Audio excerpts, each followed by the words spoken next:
Hello, welcome back to the TGIF Podcast. It seems like it's been forever, but I think it's still the same amount of time.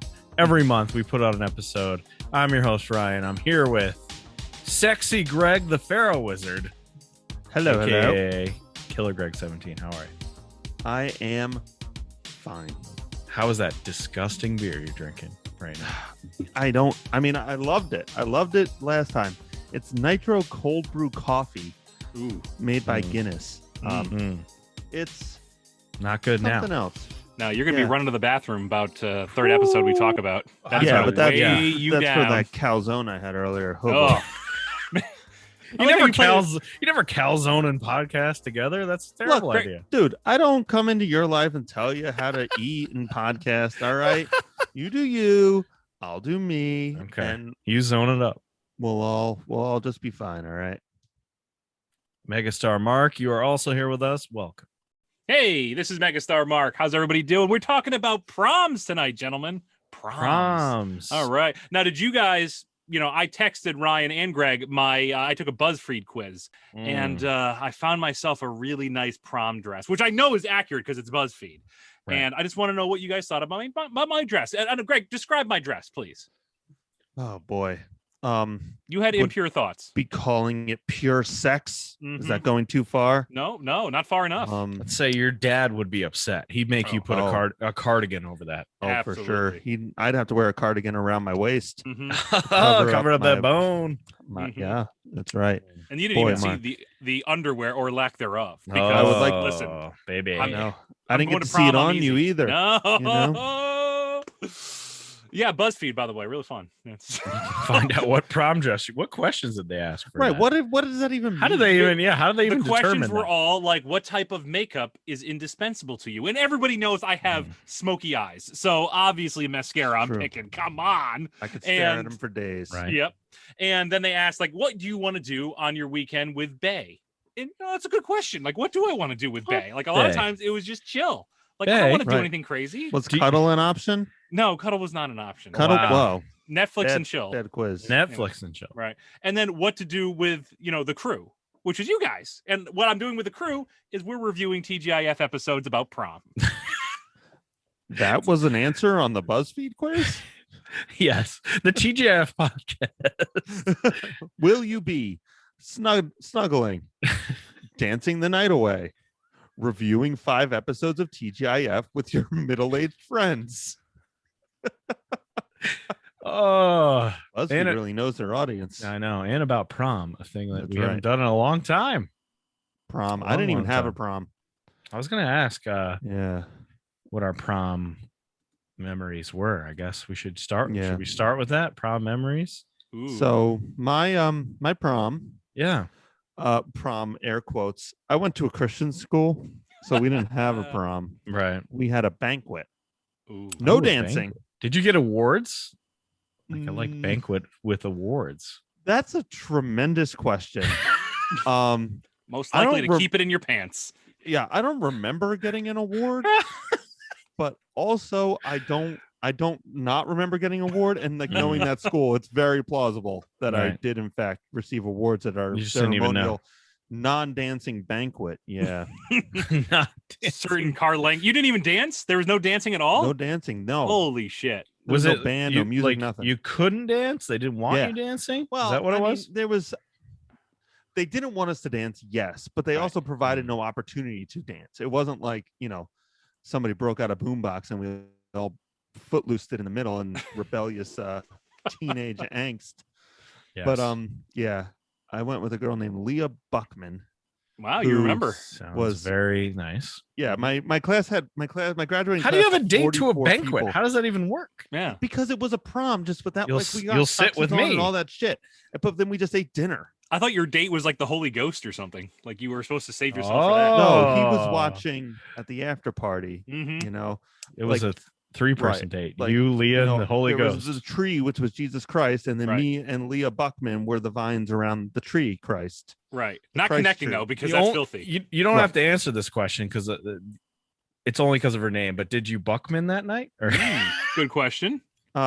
No, in fact, that was not even the girl I wound up going home with that night. Oh, you traded the rare Wow. dance I trade. did. Good for you. But ironically, flash forward about 3 years, Leah Buckman gave me mono. Oh, Whoa. nice. Wow. She got back at you, man. She did. I saw her at my prom, and then 3 years later, I saw her. We wound up making out, and then she gave me mono. And that was the last time I saw Leah Buckman. Wow. She's in Hawaii now. Incredible parting gift. Yeah. My girlfriend at the time was not pleased. Oh, wait, what? There's more. Oh, boy. Oh, boy. My 20s were something else. I thought it was a simple drunk makeout. I didn't realize there was more to this. Oh, my God. No, my girlfriend was asleep upstairs. Oh, you dog. You goddamn dog. I know. I was a bad person. I'm still a bad person, but like in different ways. I was trying to remember because we had 2 proms. We had a junior prom and a senior prom. And I don't remember a damn thing about my junior prom. I don't remember what I did. I remember who I went with, but I don't remember what happened. I don't know. And I wasn't drinking. I was like dead ass sober. Don't remember. Right, that's what I was to say. Like, are you drinking a lot? Or? I mean, yes, but not that night for whatever reason. I don't think I did. I actually remember that night fairly well, like all things considered. But there wasn't much. Like a tablecloth caught on fire. Wow. Somebody in my class made like a video that I was actually pretty well made. Really? And then there was an after party where we played Contra all night, and then we wound up at Denny's, and then everyone just parted ways. Like that was the entire night. Denny's, good. That's a good way to end the night. Go to Denny's. Yeah, for sure. My place was Friendly's. Friendly's was a big post dance hangout place for me. Denny's is a critical part of me and Mark's friendship. Holy shit, was it ever? And that entire group of people. We probably we probably wound up at Denny's every Friday or Saturday night for 3+ years, 4 years. That's not an exaggeration. Wow. Yeah, absolutely. And it was always like, usually it's the one Denny's in town, a specific one.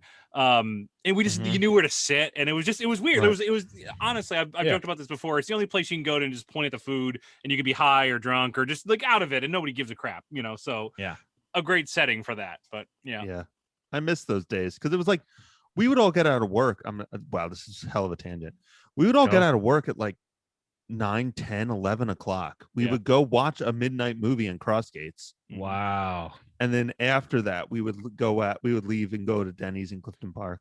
Wow. So like we were at Denny's like 4 a.m. Yeah, I distinctly remember seeing the Ang Lee Hulk movie at like 4, and like we got to Denny's and I was leaving and it was daylight. I'm like, this is a low point. This is too much. This is I have to stop. Oh no. This is not a good thing. Yeah, right. But like the idea of doing that now as an adult is so foreign to me. Absolutely. Like stay up past 11. Fuck.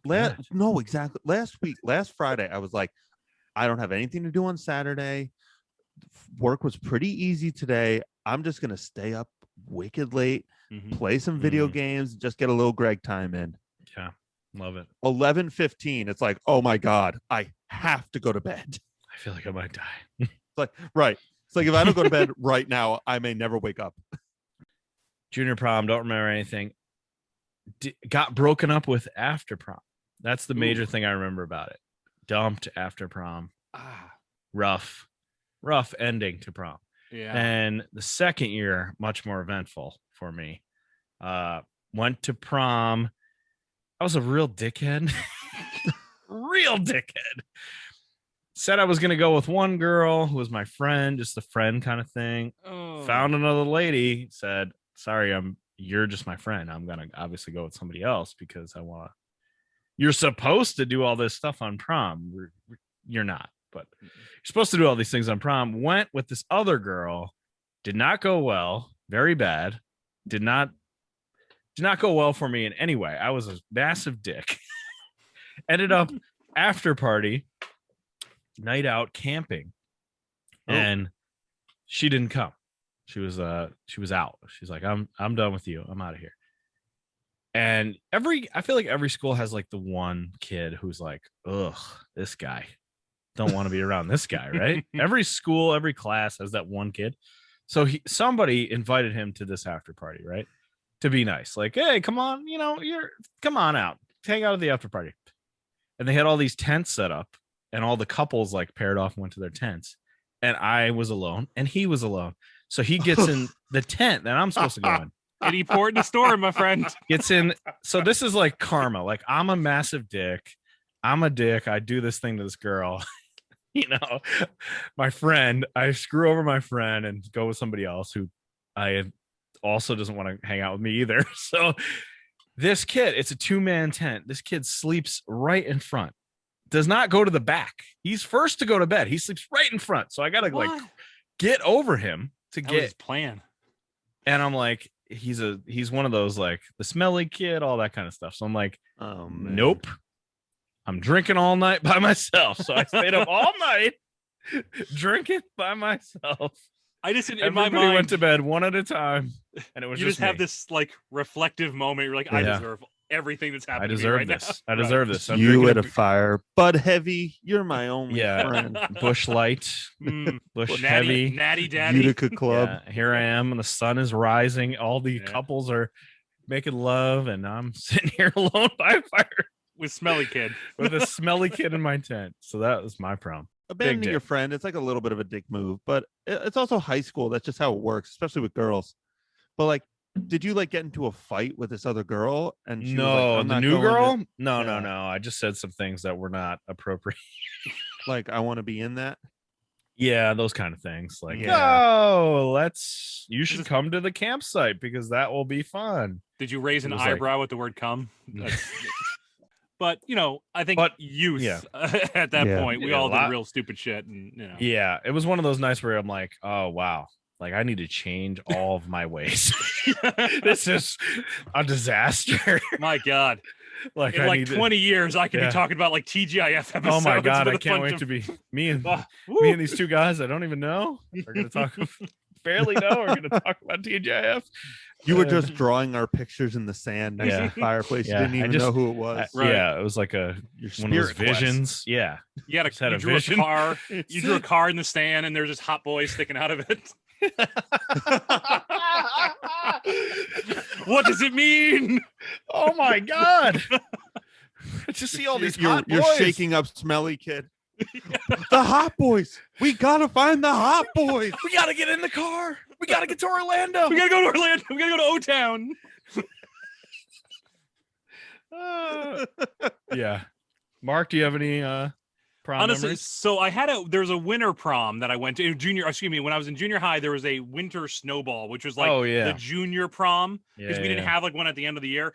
I went to a school that had like 800 kids. It was ridiculous.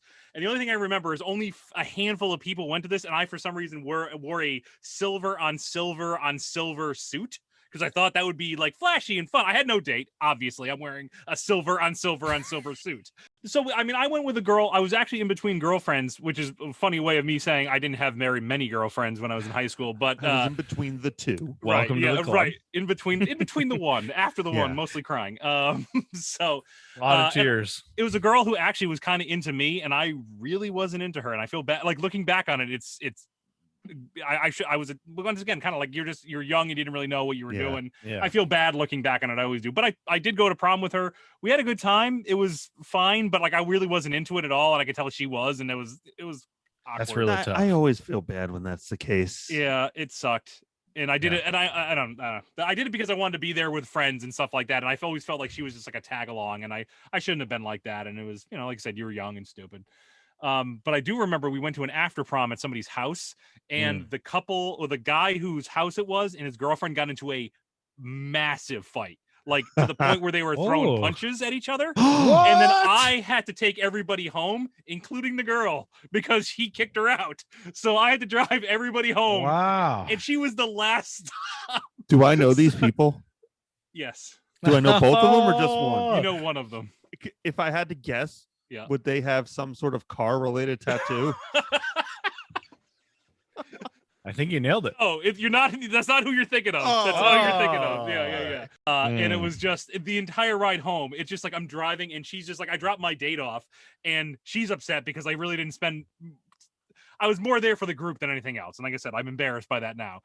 So she was upset, and then I drop off this girl, and she's like, the entire time she's crying, and I'm like, he's a dick. You don't need this guy. Like I'm running through every cliche I could think of to calm her down. I get her there, and she's just sitting in my car in my 1990 Honda Accord, just crying. And then I'm like, so I'll see you on Monday. Like, in class. I didn't know what to say, and she got out, and it was just like it Poor was such Lottie. right. And I just drove home and oh god, jerked it. And what a prom. sad ending. Now that should have been an episode. What the hell, man? How come that wasn't in Sister Sister? Proms end a lot sadder than that's a plot. Yeah. Mark. Sister didn't have a plot. Proms end a lot sadder in real That life would've than they been- do in these shows. That would have been Teen Angel if they had Isn't a that the prom truth? episode, guys. What have I said? This is Yeah. The perfect. Teen Angels throwing fists Yeah, with what? right. His little with his- Tim Curry as a frog. Oh yeah, Perfect. he's got to Yeah. come back. He's a recurring character. Yeah, that was their problem. If they had him come back, they would have been totally fine. Totally fine. All right, Sister. Let's get into these proms. Sister, season 5, episode 20, prom night. Lisa surprises the twins with homemade dresses for their senior prom, but they rather wear gowns they already bought. Guest star John B. Mom, I can explain. See, Tamir and I, we loved your dresses, but we had already bought our own prom gowns. We should have told you before, but we didn't want to hurt your feelings, so we changed in the limo. Oh, I hate this. Because we went behind your back? No, because Maddie was right. Oh, there'll be no living with her now. Lisa, we are so sorry. We had to look this up. I Did watched you look this it up? episode. Yeah. Did I you watched look up this. John B? Because I did Yeah. not. Okay. I got a lot of things to say about John B, but I Good. never looked him up. So you can handle that for me. There's The not that much to girls- say. I just like I don't think he had much of a career. That's what you I'm saw going in with. this show was Is- the John B we're- experience. Yeah. We're talking about the musician at their prom, Yeah, right? the musician at the prom. All right, all right. Oh, I have John thoughts. B. I have thoughts. The girls come back from the mall. They bought their prom dresses. They said happens in every episode, I think. Almost Yeah. every one of these 5. It's the most important day of our lives, the prom. Is it really? I don't think of prom that way. It's such a No, I guess it's I think to maybe some girls Yeah. it is, especially Right. high Is it? school girls, okay. especially Yeah. popular high school girls. Okay. Like it's like a little mini wedding for, I mean, I don't know. I'm stereotyping and I'm speaking broadly. I don't have any Right. knowledge of this really. Right. But they get to be the center of attention, it's like it's an adult thing. I don't know. Sure. I can imagine to the right group of people, prom is important. Like Mhm. Sure. the football team. Right. Not ever my group of people. Prom was just another excuse to watch movies and play video games. It is one thing I thought about it though, accurate. Everything you think in high school is like super important. It's fucking not at all. Oh, yeah. And maybe that's accurate. That part is accurate. Like in high school, you think prom is very important, Mm-hmm. but really it's not. No, you're right. Everything it takes a larger scope and becomes bigger Yeah. than it is because you're really living in kind of like an insulated world. It's not real. Right. Everything that happens in high school does not matter past high school, Doesn't matter. other than retelling some stories and the good times that you had. So Right. I do remember like the girls who were in our group of friends did take it the prom took it a lot more seriously than the dudes did. Mhm. They would go over like prom dresses. I remember at the lunch table, they had like that. So I mean, I think it also is Sure. a sex thing. Because for Mhm. dudes, like if you go get your tux, you have like you can get the black tux or you can get the silver on silver on silver tux. Right. I I wore a Matrix style long coat. I kind of did. I bet you I could Oh. find a Yeah. prom picture if you Oh give me my 2 god, I would minutes. love that. Did you have the glasses? Sunglasses? No, I wasn't wearing glasses at the time. No. Mm. Damn. Yeah. But you're right, and it's like this episode though weirded me out because their mom, she's a fashion designer or dress designer. That's what they say. That seems like a So- real loose interpretation of what she's doing. She makes dresses in the attic.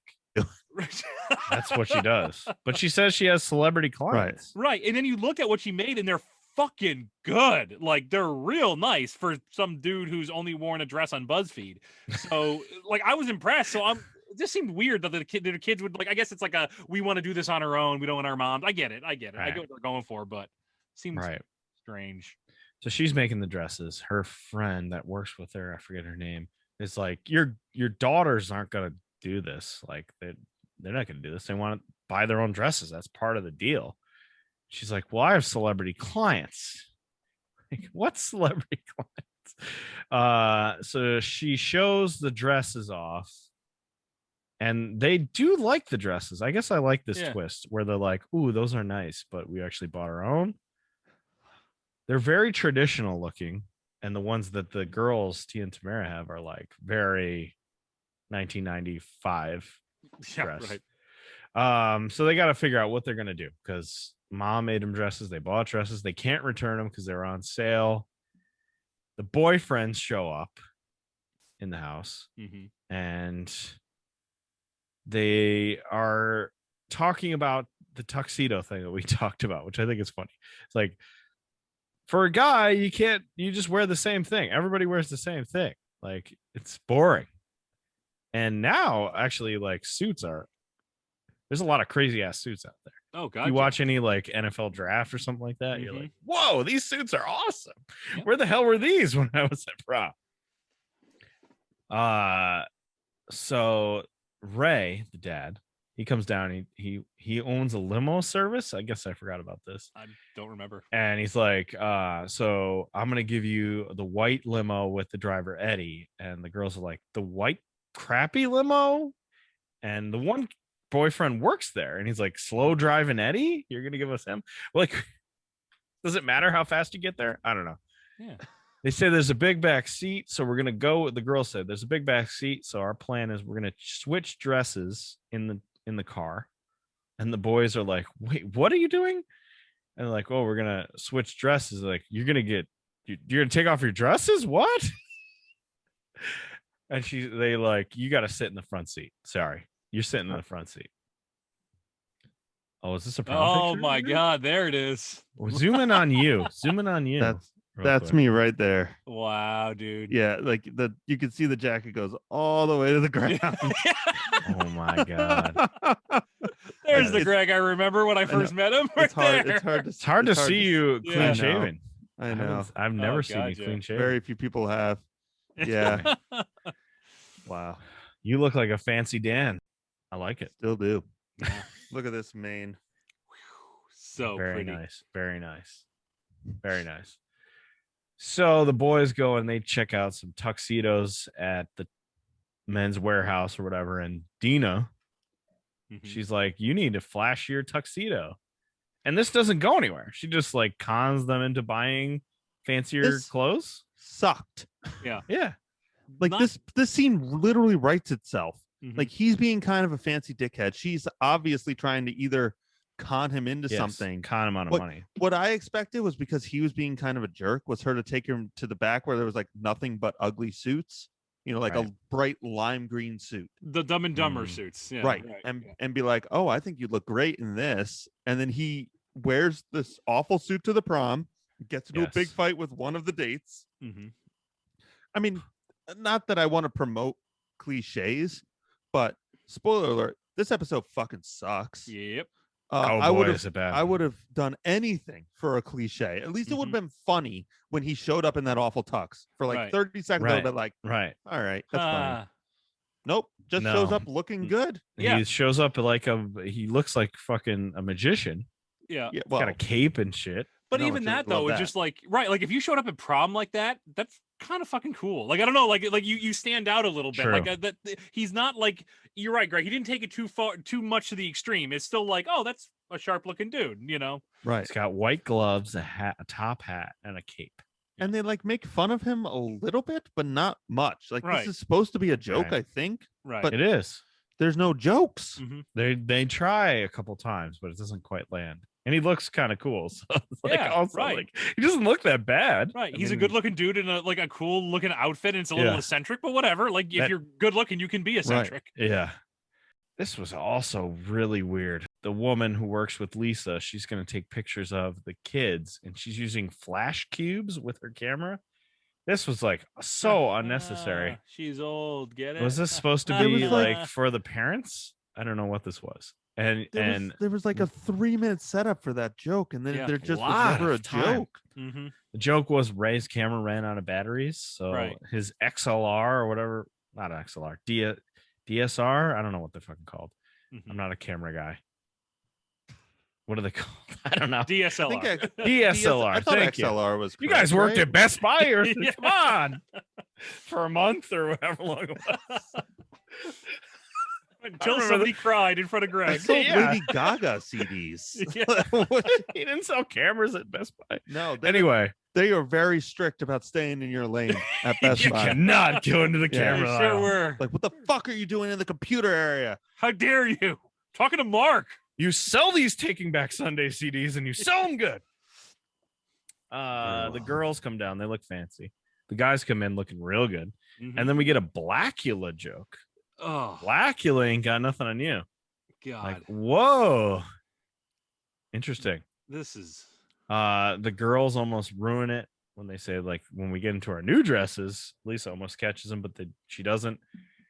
We get into the limo. The boys are up front with Eddie, and he's like, usually the dates ride together. What are you doing up here in this tiny front seat? And then they accidentally roll down the window, and the girls are getting changed, and they're like, roll up the window, you fucking perverts. And he's like, oh, I get it now. I get why you're up here. Arrive at the prom. Their friend, who was in the beginning of this episode, runs out and says, John B is about to perform like he's some big deal. Chris R. And they go into the prom, and everybody has the exact same dresses on that the girls have on after they've changed. So they get made fun of for walking in wearing the same dresses that every other girl is wearing. Yes. Once again, doesn't land. It doesn't confusing. land, but I also feel like that would happen in high school. If you were the last person to come in with the same dress, like, yeah. ooh, But if you're one of 30 with wearing the Right. same dress, like why do you get to make fun of these last arriving people? Like, it doesn't.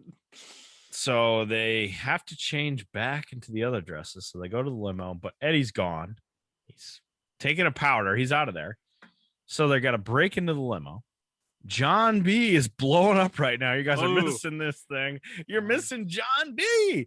The boys try to break in, and the car alarm goes off, and they're like, oh shit, we got to shut this car alarm off.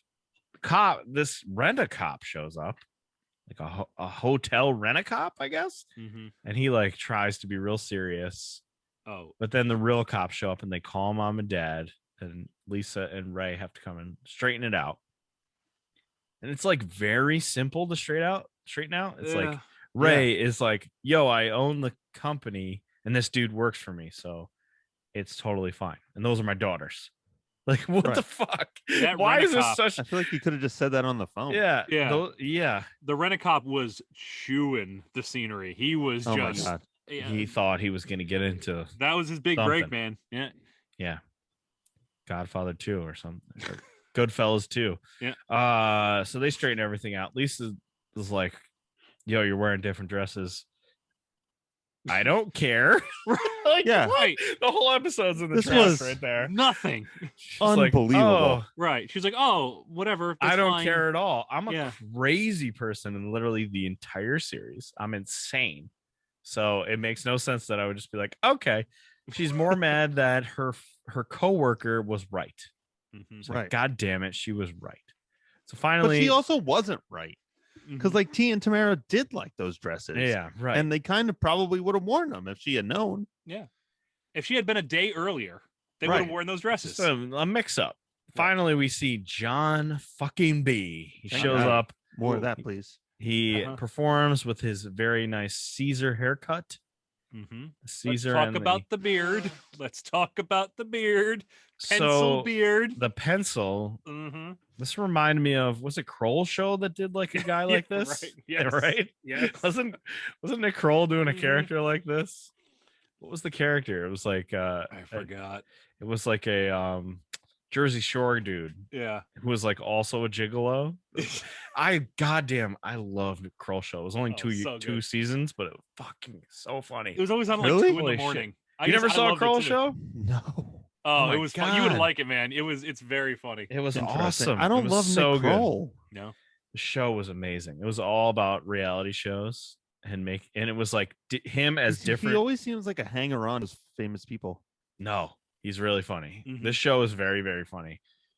He's like different reality show people. So in like one, he's a lady, but then they cut to like a fake porn stars and he's like a weird old man. And then they like cut to gigolo, like making fun of the old show Gigolos, and he's like the gigolo Jersey Shore guy. Very, very funny. They cut to a Cheers ripoff and he's Larry Bird. It's very, very funny show. All right. Look, I did start watching Detroiters, which was a recommendation from you. yeah. And Oh, I'm into it. So Yeah. once that's done, Nick Kroll, here I come. Prepare It's- thyself for me. Super that short. You can this is- blow through it very quickly. It's so fast. Yeah, it was Right. so fucking funny. Detroiters, have you gotten to the Kevin Nash part yet? Oh shit. No, I'm like 3 episodes in. Oh my God, you got to get to Kevin Nash. Kevin All Nash right. is in Detroiters. Wow. I can't wait. Kevin Nash is the dad of the one dude, and he owned the one company. who's dead?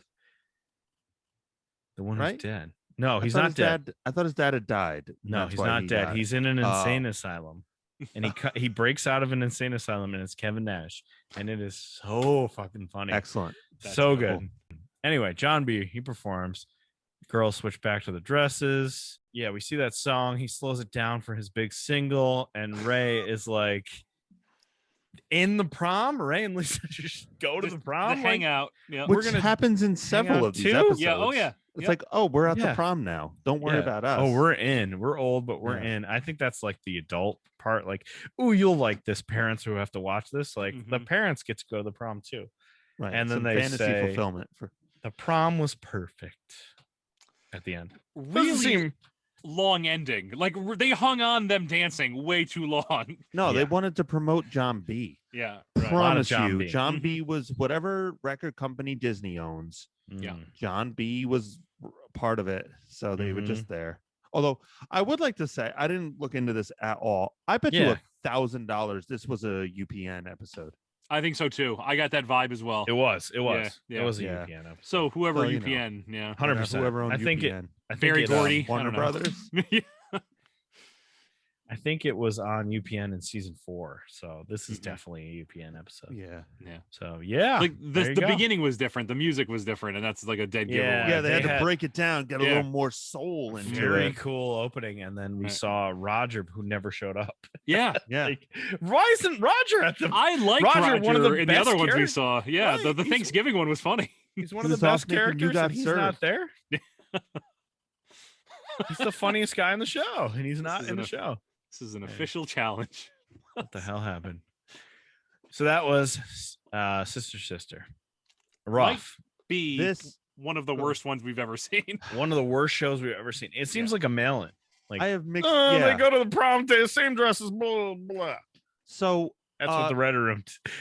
We're going to lunch early. I wouldn't go so far as to say it's one of the worst episodes. Oh, It's like no. a nothing episode. I mean, Yeah. honestly, like Yeah, it doesn't nothing. even. There is no no emotional conflict. reaction. there is Right. virtually no resolution. No. There are no jokes. The jokes are Yeah. really Yeah. weird.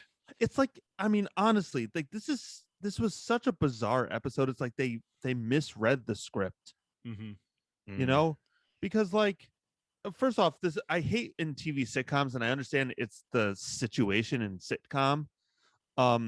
But I hate when a conflict can be resolved if you just have like normal human conversations.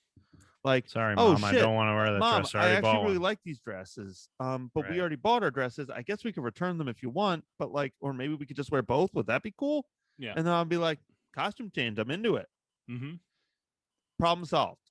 There's other times where you'll be able to wear a dress like this. So I Right. mean, like, not a huge deal. Whatever. Right. Because you're right. Like you said, they like them. And Yeah. a typical sitcom would be like, it'd be hideous. Ugh, Right. those That's are what I ugly. expected. I Like expected like goofy feathers flowers and, everywhere. you know, Yeah. Right. classic, like, right. 40s, whatever. I want to say hoop skirt, but I don't think that's what it is. Maybe it is. But like a big gaudy 80s gown. But Right. no, it's like they're like, oh no, these are great. Let's do Yeah. both. Super classy. You know? Yeah. And there wasn't even a conflict with them wearing the other dresses. Like, yes, it's a little awkward, I guess, but like, a normal episode would have been them at school being like, we got the best dresses. You're going to look so fucking shitty next to us. Just you wait till we walk in, and then they walk in and they look like the same. And like, then it's a little character growth and that's an actual situation for them to comedy. No, nothing. There you go. Yeah. No. Everything just exists and then it solves and then the credits roll. Yeah. And that's it. A complete waste of time watching this one. Like I got about like 10 minutes in. Wasted minutes. Right. I'm like, this is not going anywhere. This is just, and I do say it's one of the worst because at least some of the other ones that have been bad, it was like almost a little bit of a train wreck action where I had to like sit and watch it and see how bad it could get. Like Full House really strikes me. Not this particular one, but other ones. Right. This one, it was just bland. It was just, I wasn't entertained by its crappiness. It was just like a chore to get through. I was watching this with a friend, actually one of the people in my prom photos, ironically enough. I was watching this with her and, she hadn't watched any of these shows in a while. And I was describing her how shit Full House was. And she's like, really? Because I feel like it would hold up. I'm like, no, you're wrong. I'm like, how do you feel about a minute and a half of a baby in a fucking box? How do you feel about what happens in that Full House episode? Another baby close-up moment. Yeah. So like, when we talk about this being one of the worst, there's no fucking way. There's no baby in a box moment. Yeah, I agree. Nothing. It's just nothing. It's just nothing. Episode. Yeah. Step by Step, season 3, episode 23. Good grief. That's a lot of episodes for one season. It's the season finale. Prom night after Dana teases JT about the 13-year-old he takes to prom. Oh my God. Her own date deserts her. Hey, listen, Bam. How'd you like to go to the prom with the studliest guy in the class? Hello?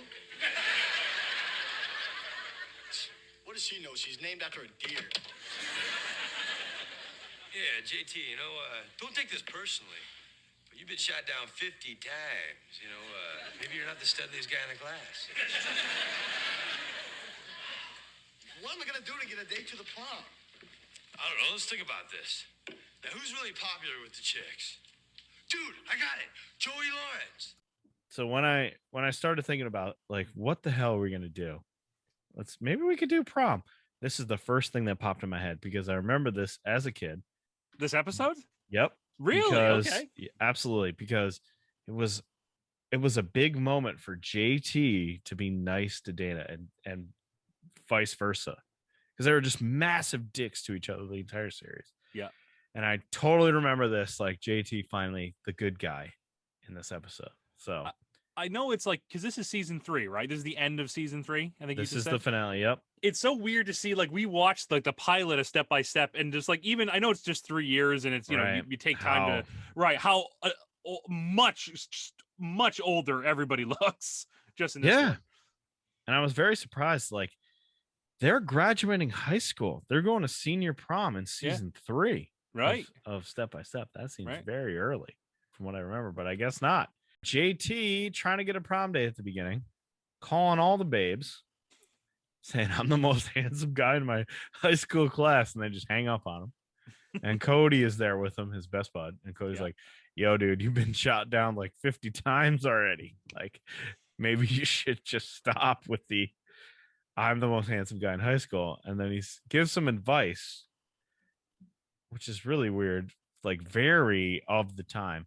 You need to be more like Joey Lawrence. Because he has a cool look and a record out. I don't remember the Joey Lawrence record. Do you guys remember that? Nope.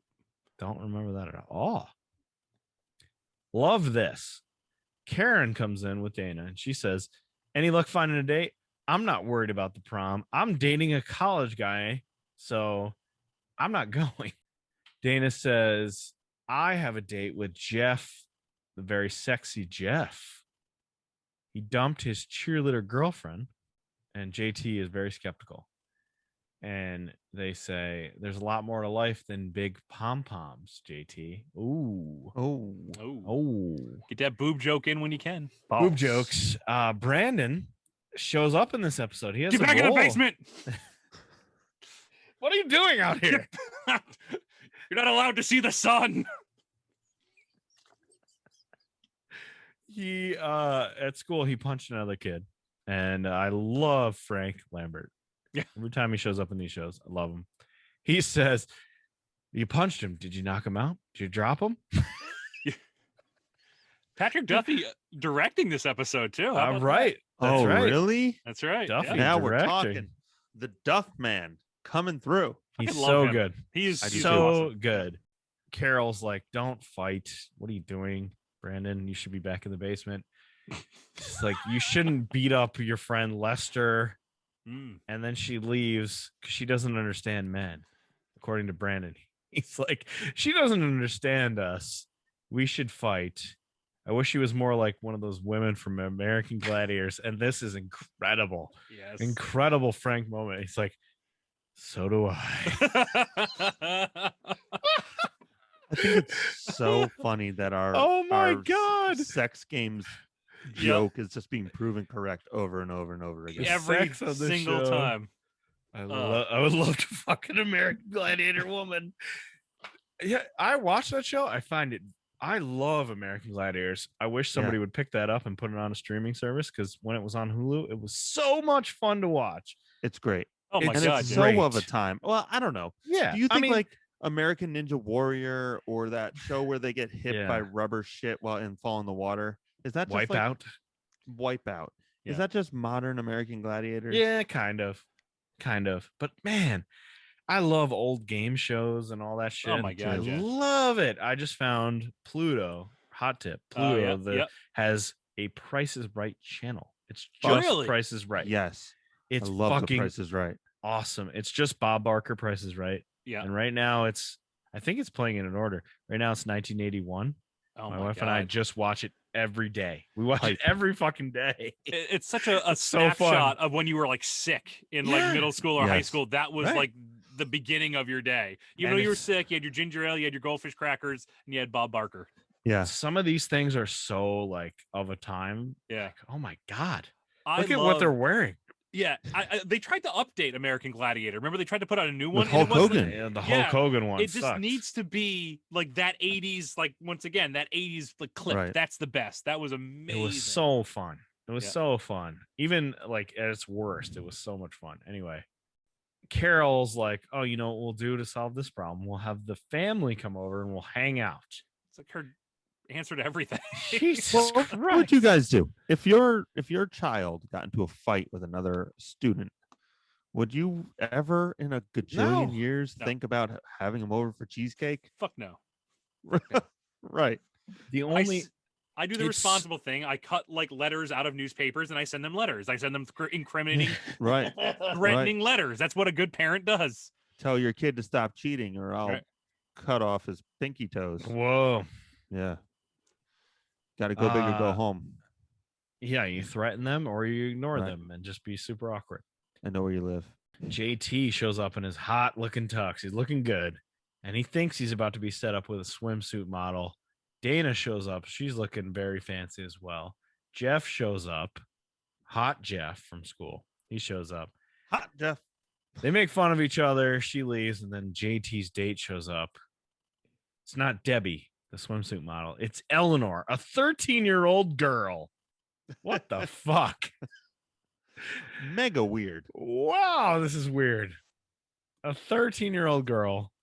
JT is pissed, and he says to his friend, like, "You're supposed to set me up with Debbie."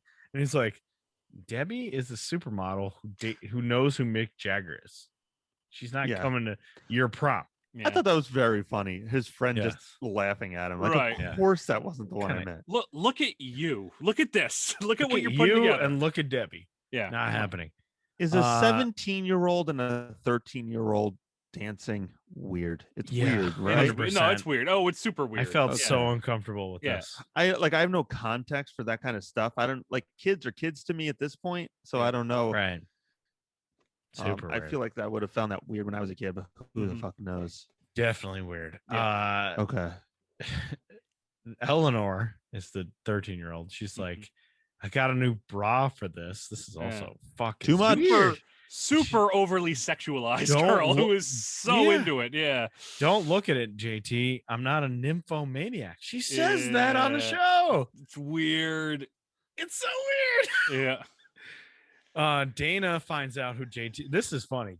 Dana finds out who JT's dating, and she's just like, what the fuck? Good reaction, Dana. Yeah, JT tries to run away, but Cody, of all people, is like, no, you need to go on this date. Like, you'll ruin her life. In retrospect, not good for Cody to say that. Yeah, right. So to some extent, I think Cody could be correct here. Like, that is the kind of thing that I could see traumatizing a young girl. Mm-hmm. But I also think that perhaps a conversation needed to be had. Like, look, we can still go, but you have to understand this is not what I expected. We can be friends, you know, but like, this is not a date. This is just two friends going to the prom together. Right. Like, I think that would have been a reasonable conclusion to this. That would have been reasonable. What's not reasonable is what Cody says. If you dump her, it's going to turn into fatal attraction. Yeah. Whoa! Also strange. What is going on with this thing? Patrick Duffy, you need to reel this in, buddy. Come on, Duffy. This is on you. Very funny moment where the other kids are talking to Brandon, the little kid, about how to fight. Yeah. And Al says, Al is not in this episode at all, but another moment of Al is like, she's awesome. They say this about in the NBA, like the PER, like the most impact when you come in basketball. She has the most impact. She comes in and goes, if you fight someone again, just punch him in the dick. Yeah, right. Every time she bats 1,000. Every time she shows up, she has a great joke and leaves, and that's it. Yep. That's all you need. She comes up with a great joke, and then this is awesome because this episode is great. Mark says you could do some taekwondo, which problematic like sound effects, but the taekwondo Mark episode is incredible. My God, it's so good. There was one. I can't wait. I believe it's in season 4. The taekwondo. Oh my God, holy it's so shit. good. Him and Cody go to taekwondo. It's so good, and we have to do that one at some point. The Tubmans, that's what they're called. The Tubmans come in. They're coming for cheesecake. I'm going to stop you right there, Ryan. I want to stop you right there. Yeah, go. When they opened that door, I swear to God, I thought it was going to be Tackleberry again. I did too. I was like, there's no fucking way we get all 3 episodes of that. I was I just knew he was in another one. So I thought you purposely picked this one because Tackleberry shows up. Wouldn't that be so fun if, like, there's other shows that do this, but wouldn't it be awesome if like every new like dad that came over was Tackleberry every single time? That'd be great. Same guy every single time. Tubmans come in. They're going to play Monopoly, which never ends well. People want to kill each other when they play. Horrible game. And they takes also forever. Say a quick game of Monopoly. What fucking Monopoly are you playing? Yeah. We're gonna sit down, guys. We're gonna play a 10-minute game of Risk. Okay, that's all. Oh my God, Risk take days to fucking get done. I've Monopoly. actually seen people like come to like fist fight, like that Seinfeld episode, but in real life over the game of Risk. Yeah, it's crazy. The Tubmans are immediately fucking cheating. Yeah, right. Which is funny. Frank and Carol like go to the kitchen. They start cheating the fuck out of the game. The dad is, I've seen him before. He's in Ace Ventura. He was in Fear and Loathing. You know, he's been around. Later on, Frank catches them cheating, and Frank doesn't like that. He's like, what the fuck? First of all, I said I had dibs on the hat, and they stole the hat from me. That's a good reason to be pissed, man. You don't want to be the iron. But then he does go, whoa, off. He says the iron's a woman's monopoly thing. Like, that was rough. That was a rough moment, Frank. Come on. The iron is Frank. A woman's icon. Come on, Frank. You're better than that. He comes back in the room.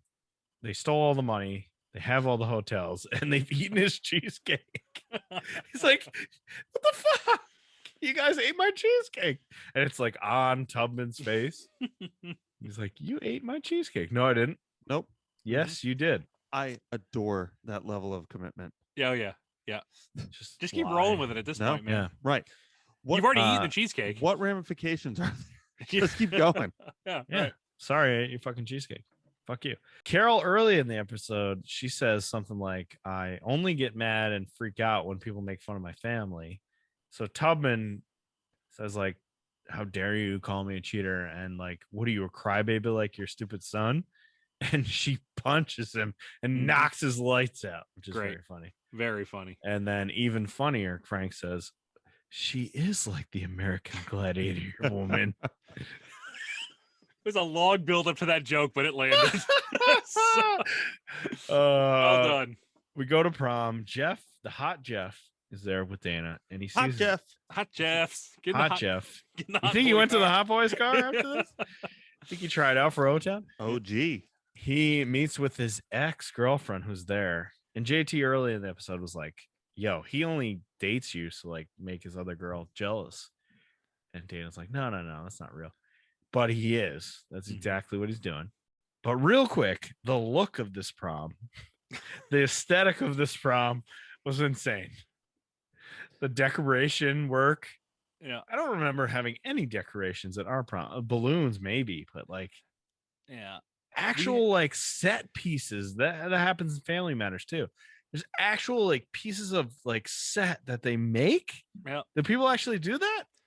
We had like an archway at ours, but it was like that just for photos. Like it was like the whole dance floor was just plain and boring with just regular tape. By the way, another story about my own prom. I just remembered this. The song, I forgot what song it was. We picked like we had to vote on a prom song. Yeah. The DJ didn't have the song, which I thought was very funny. Like bare minimum. It's like not having a wedding song, like or like a first dance. Come on, buddy. Come on. Wow. Come on, DJ. What's that? Inagata Davida again? All right.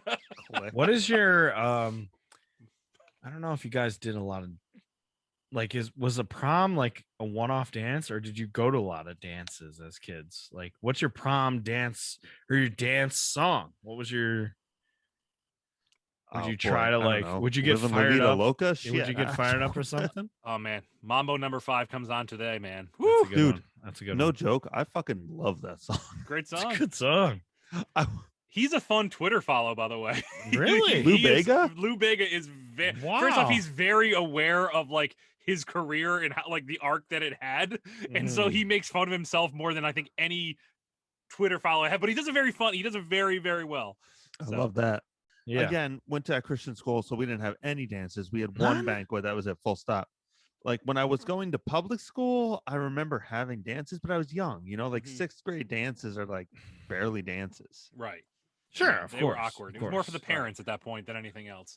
Because we had with our daughter, like when she was in like the elementary school, they would do like 80s dances, and the kids would dress up as like, you know, they don't know what the fuck they're dressing up as. Like, oh, you're Top Gun, and he's like, all right, whatever. And we would always go to chaperone, but it was all for like the parents just hanging out and like laughing, like, oh, I remember Gremlins.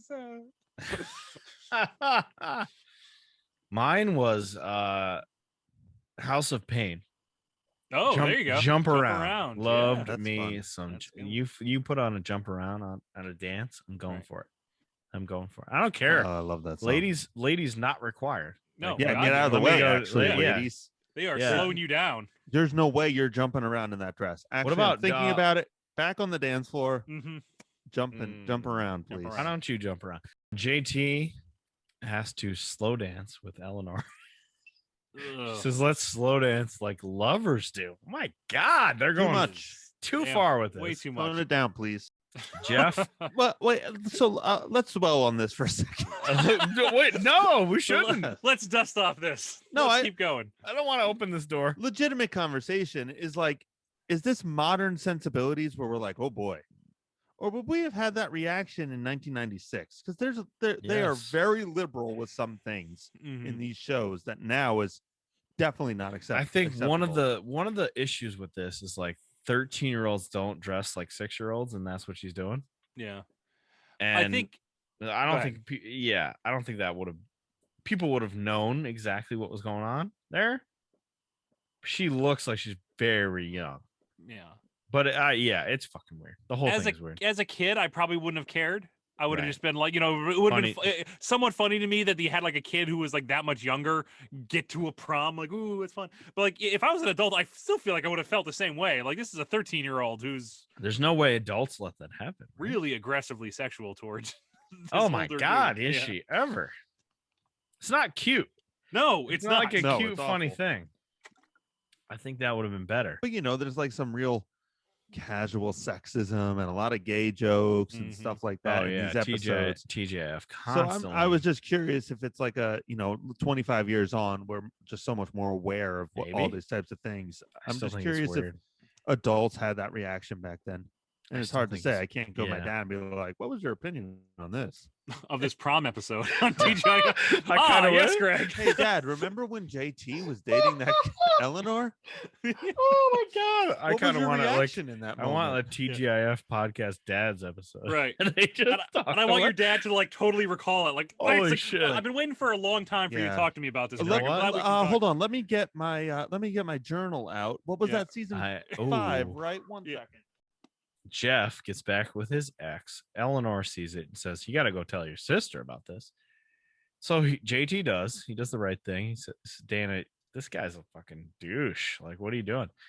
She's like, "No way. You're dating a 13-year-old. You're an idiot. It's not real." I mean, as far as insults go, that's a pretty good one. And then she finds out it's real, and she runs out of the dance, and they're like, "It's time for the spotlight dance. Dana Foster, come back out here." And she's like, "I can go back out there now. I've just been dumped. I'll be humiliated." And JT's like, "To be fair, I came to a dance with a 13-year-old. I'm pretty damn humiliated right now." So he says, "I'll dance with you. Like, let's put our shit aside for one night. Like, I'll just be your dance for this one thing and make it not awkward." Mm-hmm. And how is that any less awkward than if she had just I don't know. You're there with your stepbrother / stepsister. That's a little weird. I guess, yeah. So they kind of like have a nice moment, and then they make fun of each other. Yeah. And then this is really weird. The music. Do you notice this where they start dancing and it literally the music swells and it comes right up to "I wanna be your friend." Like, what the? What? We got to hammer it home that these two are not gonna date. Like, we did this crazy shit with a 13-year-old. We're not doing step brother and sister. We're not doing that. Carol has grounded at the end of the episode. Carol has grounded herself. Yeah, and she's punishing herself and writing 5,000 times "I will not hit anyone," and she's not allowed to do anything. She's grounding herself, and she says, "I will have no pleasure of any kind." And Frank goes, "Wait, no pleasure of any kind? What does that mean for me?" Yeah, you're the one who hit somebody. I didn't hit anybody. Right. Frank is the best. Oh, like, he sure is. At a time like this, how could I do anything like that? Like, oh my gosh, Frank, you're my spirit animal, Frank. Yep. Most of the time. I thought this was great. I don't know if it was because I loved this episode as a kid or what, but I remember it. But I thought this was great. Minus the like 13-year-old stuff was just weird. Yeah. So aside from, and maybe we'll talk about this at the end, but aside from like Perfect Strangers and Dinosaurs, which is the perfect show, I find Step by Step is the most consistently like above average to good out of all the ones that we've ever seen. Like there's some Family Matters like that we've seen that are like a step down or they're not great. This is always like well above that average level. Always like I always look forward to these. The characters are well developed. This, and I kind of like, Ryan, what you were saying, like Dana and JT had fought for 3 years, right? And they never really showed any sort of like emotion toward each other, but now you finally get it to end the season. That's cool. Yeah. Like that's how I like that. You're developing characters. I like this episode. I thought it was good. Yeah. I don't know if I would go so far as to say as I thought this episode was great, but I did think it was a very solid episode of a show that I like. Yep. It's great for TGIF. I mean, this is not like because I mean Breaking Bad. We've seen greatness, and we will see and talk about greatness going forward. No, seriously. So if at the end of this whole podcast we're doing, I don't know, we don't have an end date set or anything, but at the end, I would venture to say that Step by Step has the best glow up. As far as right. No, you're right. You're right. Like I remember Boy Meets World fondly, and it's mostly stood up to it. Same with Family Matters. I remember Perfect Strangers fondly, and it's great. It's exactly as I remember it. Right. Perfect Step Strangers. by Step, so good. I liked it as a kid. I was like, I remembered it. There were episodes I definitely remember in my head. I remember Cody and all that stuff. As an adult watching this, though, this is easily the show that I thought I would dread, and it turns out it's actually pretty great. When I see Step by Step on that roster, I'm like, excellent. At least one of these is going to be pretty good. That's a great way to put it, because when I see the lineup every time, Ryan, when you put these together, I know I'm not going to suffer through that one. That's going to be good. There's going to be something I like about it. The characters are good. So that's a great way to put it. Yeah. I watched Perfect Strangers, Step by Step, and Family Matters the first night. Mm-hmm. And then the second night, God. I was like, best. And now you're back in the shits. It's like Full House and Sister. Oh, I can't. You get your own night, and you have I'm gonna suffer yourself. Tonight. Gonna drink this old skanky beer. Back on the, we're keeping it going with the Goldens. Perfect Stranger season 3, episode 19, The Graduate. When we were putting this episode together, I said prom episodes. Even Perfect Strangers has one. Sort of. Balky graduates first in his night school class, spoilers.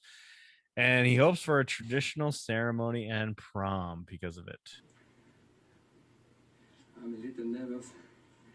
The last time I spoke to a group this size, they were grazing on a hillside.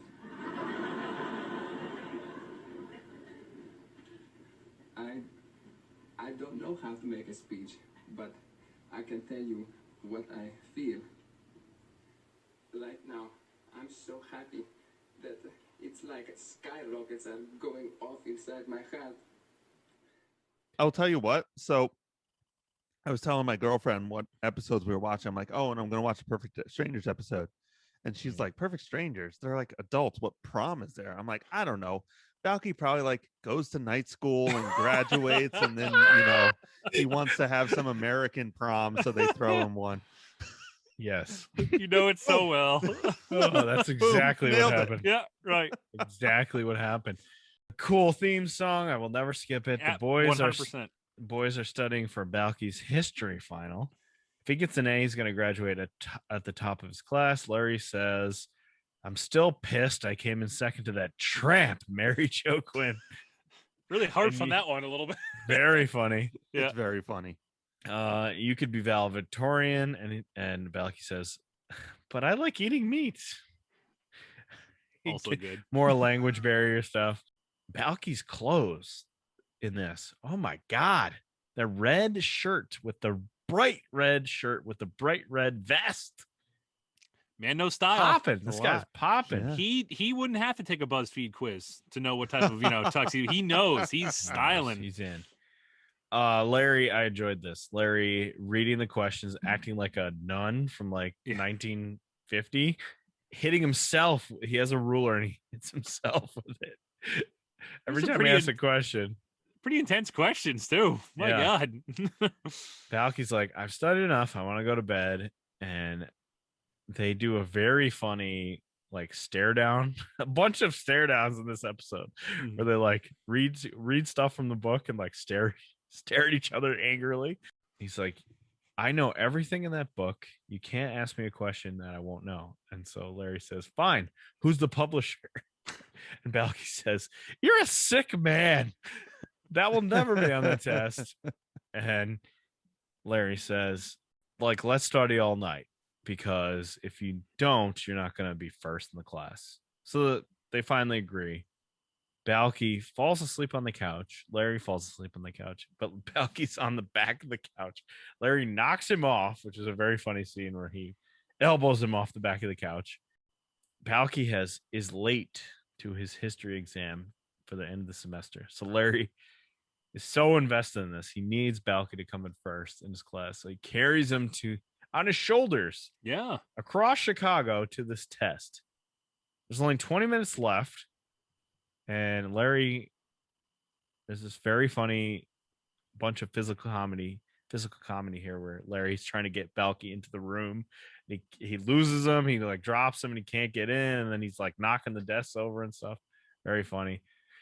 Can he take the test still? Mr. Jones is 20 minutes left, so I guess. So then Balky starts trying to take the test, but Larry's so invested in this shit. He's pep talking him as he's like, I only have 20 minutes. What are you doing? It's so Balky takes the test, then Mr. Jones starts grading them, and he's like literally watching him over the shoulder. Mhm. And it turns out Balky did great, and he got 100. And then we get a very fun thing, which I think happens a bunch: the dance of joy. Yes. Right? Oh, They I do the love dance of joy all the time. I even sang along with it this time. I think this is the first time we've had the dance of joy Right. on the show, It's right? yeah, it might be. Loved it. Which is weird because the minute I saw it, I remembered it. We just haven't seen it in this. Like, on the show yeah, yet. I forgot they did this dance of joy. Hard to explain these, as we said last time. Very hard to explain these physical jokes, but they're very funny. Turns out Balky finished second in the class because Henry Fong, who we saw earlier, who did not put in for the bonus question, his average is 1 point higher than Balky's. But because there's a bonus question, he gets one more chance. It's who is the publisher of this book? That was good. Very funny. And then he said, it's on the tip of my brain. Oh, it's gone. Then he walks out and says, I can't believe I missed the question with, I can't remember what the publisher's name was, but he says it like, I can't believe I missed the publisher's name. And he says it. And they're like, and Larry turns around and is like, he got it. He said it. You have to give him the credit. Come on. So he does. And then Balky says, I can't wait to make my graduation speech now because you've hyped this up so much. And Mr. Jones says, there's no graduation from night school. What are you, crazy? And the boys get so offended by that. Like, how could there be no graduation ceremony? Yeah, Larry gives a very well thought out answer of why there definitely needs to be. He convinced me. I'm like, yeah, fuck, man, I didn't know if they didn't get a graduation ceremony for night school. You got to do that, man. What does he say? He says like these people guys work all day and they have kids and stuff. Like why would they not get a grade? They work harder than high school students, which is probably true. Study on the bus or study on the train or something. Yeah, right. He says, what is this, Russia? Mr. Jones says, no, it's night school. That is funny. Balky says, if there's no graduation, how will I do all the promming after that? Larry's like, I don't know what to tell you, man. So after the speech, Mr. Jones says, I'm actually quitting this job, so I don't really care. Now, as a former teacher, I totally get that feeling. I'm on my way out, guys. What am I going to do? Come on. I want to be out of here. So he says, okay, since you made such a good argument, let's go talk to the principal. Balky walks out and decides to walk. This has happened before, right? Balky decides to walk around Chicago like, I'm out of here. See ya. Balky comes back to the apartment. Larry's there, and he says, I got to tell you something very important. And Balky says, no, wait. Stop. I was being a child. Like, I'm going to be more of an adult. I'm over it. Like, I get it. And then Larry's like, but I got you a graduation ceremony after all. And he says, cowabunga, and does like a airplane spin. Yeah. Puts him on his shoulders and does like an airplane spin, which is very funny. Was cowabunga a thing before the Turtles, or was it a thing because of the Turtles? Because of the Turtles. 100% right? Because of the Turtles. Yep. Well, I love that. Your two favorite things. I made another funny. Larry says, you could use my old speech because I didn't get to give it because of that tramp Becky Joe Quinn. And Balky says, dude, you gotta let that go. Come on. It's the rule of threes? He said like funny. The third. I'm like, oh, that's good, funny again. I love it. The rest of the cast shows up out of nowhere. So the advice columnist, the girlfriends, and Harriet Winslow show up to the graduation ceremony. And Mr. Jones says, hurry up, traffic school meets in an hour. We got to get this over with. And is it Marianne who's dumb? She says, yes. Oh, Jennifer or Marianne? Jennifer's the smart one. Marianne's dumb. Marianne says, what a coincidence. They played the Macho Man song at my graduation ceremony. Balky comes up. He's got to make a speech. He's nervous. He says, I'm just going to speak from the heart. And then he talks about his life in Mepos and how important it is that he's, how thankful he is in America and how he wants to like make America proud that they let him in, which is a very, very nice speech. Yeah. He also says, My only possessions when I was in Meepos were a blanket, a walking stick, and a Sony Walkman, which I thought was funny. So he gets a diploma, and then we see the next scene is them like going into a room, and he's like, "Why have we been driving around this whole time? Like, what the fuck?" And Larry's like, "Trust me, you want to do this." And it's a prom that Larry has set up for Balky and all the other people, and they get to have a whole nice prom. And Harriet and everybody's there, and he gets to dance with Marianne, and all the night school graduates also dance. So it's a very nice ending. Yeah, it was very, very sweet. Larry is yes, very sweet in this episode to Balky. Who's watching the Winslow kids? Were they born yet? What's that? No. Oh, I don't think they mentioned, because at this point Harriet and Carl live in this building, right? Right. Because Carl shows up in Perfect Strangers at some point, right? Does he? Yeah, I believe so. Wow. Okay. I thought this was a pretty good episode. It was a little joke light. Mm-hmm. However, serious, yeah. Like I thought it was a nice general sentiment. Like that speech Balky gives. Like I have slightly differing opinions of America, but as a whole, it was a very like heartwarming speech. It was nice and all that, and it was nice of Larry and. Right. It was a genuinely sweet moment when they have the prom and stuff. Great episode, but definitely a little joke light, in my opinion. It's okay though to have these these somewhat serious episodes every now and then. They're not common with Perfect Strangers. A lot of it's physical comedy and such, but I thought, like you're saying, those two speeches were really well written, well performed. I really liked Larry's. I thought that was great about the whole like night school thing. That really got me. Great, good episode. I mean, they're always good. They're always good, and I love all the characters there. I like that's like I said, that sweet moment at the end where it's not just like Balky who gets the prom. Everybody in the class who put in the work gets the prom, and I thought that was. It's a very idealistic version of the American dream, but in 1989 or whenever this aired, in the 80s, that played real well. It played a lot better than the Soviet Union. Can't give that kind of speech in Russia. Yeah, seriously. All right. All right, here we go. No, take a breath. Take a breath. We don't have to talk about this. It's Full House. This is another episode where I fucking called it. Same person I was with. Well, no, different person. They were like, very early in the episode, they were like, Steve, DJ's too good for Steve. I'm like, wait until the end. Yeah. Because every episode, Steve does something totally benign. DJ flips out for no fucking reason, and then we just have to fight about it for a couple episodes. Of course. It's Full House Prom Night, season 6, episode 22. It's DJ's prom night, and the evening is going very well until Steve and his ex-girlfriend. Ooh. Oh no, they get elected prom king and queen. Oh my god, it's now or never. Full House. No, I fixed her up with a guy from my metal shop, Gorilla Bernstein. Yeah, he's really sweet. He made us matching belt buckles out of magnets.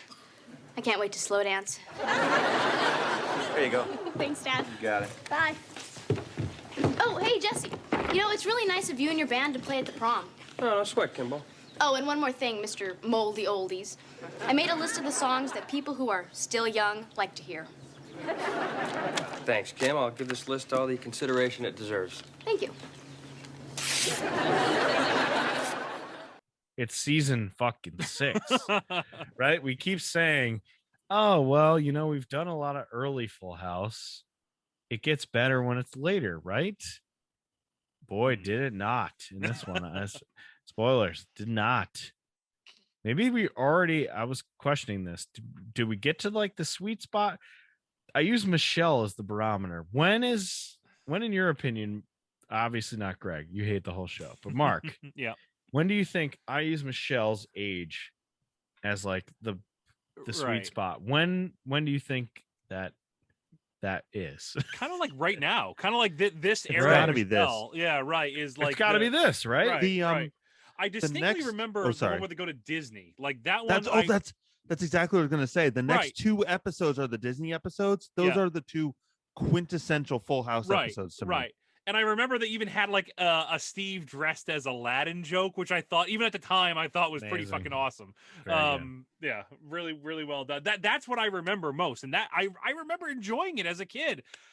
Maybe I've gotten old and cranky and just hateful, but like I really did not. No, this is a show for babies. Yeah, it was rough. Like when you're 8 watching this show, you're like, I'm watching an adult show. Dave Coulier is on here. Look at Dave Coulier eat that ice cream, baby. Right. Cut it out. Know what I mean, Mom? He's gonna fuck up Alanis Morissette pretty soon. Ooh. I was talking about that with someone recently. Really? Like, how would you feel if your entire legacy was being just a fucking awful boyfriend? Yeah, right. Right. You get made fun of it in like a very popular song. I would say, would you be proud that you did like generate a awesome album? I mean, like indirectly? No. If an ex-girlfriend came out with an Oscar award-winning movie about it, like how shitty I was, fuck off. Oh my god. Fuck off. Who plays you? Now remember, you don't get to pick you. Who plays you? Who would she pick to play you? A very fat Jude Law. The fattest Jude Law. Right. Like he would also win an Oscar for his unbelievable transformation. He gets that Matt Damon weight gain thing. Since we've known each other for so long, obviously I'm going to get cast too, and it's going to be Anthony Anderson for some reason. But we'll just keep rolling that one. Yeah, all of his friends are very white. We're going to have to recast a few roles. Drew suddenly Asian.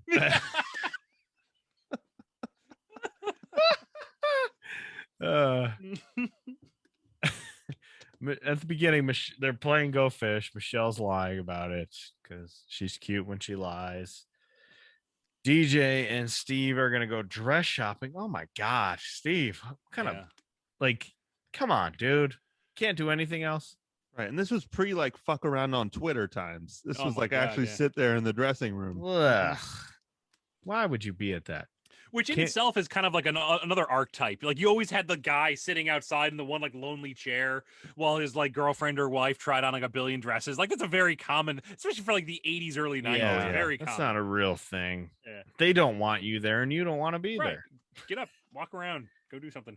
Kimmy is gonna date some guy named Gorilla, and I expected a lot different when we see Gorilla. Yeah, I kind of like that though. Jesse and the Rippers are gonna play the prom piece, of course. And they have a radio show to do, so break up this Go Fish game. Vicky, Danny's girlfriend, is there. Yeah. And she says, oh God. If we're talking truths, this is so weird. Oh. So weird, right? She says, I'm actually one of the all-time dumbest plot devices I've ever heard. This B plot just circled the drain the minute it started. It fucking was just stupid. She's nothing. Like, we've been dating for like not even a year, but actually I'm a year older than you.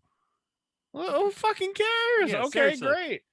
I don't give a shit. I'm actually like, 15 that's years interesting. old. I'll tell you a very I'll tell you a very quick funny story along these lines. My dad, his name is Anthony Guy Bianchini Jr. All right. So apparently at some point when my dad was in his mid-20s, he was having dinner with, it was him and my grandma and grandpa. And I don't exactly remember what the initial statement was, but my grandma was like, well, that's why we named you Anthony after your father. And my grandpa, without even looking up from the soup, goes, my name's not Anthony.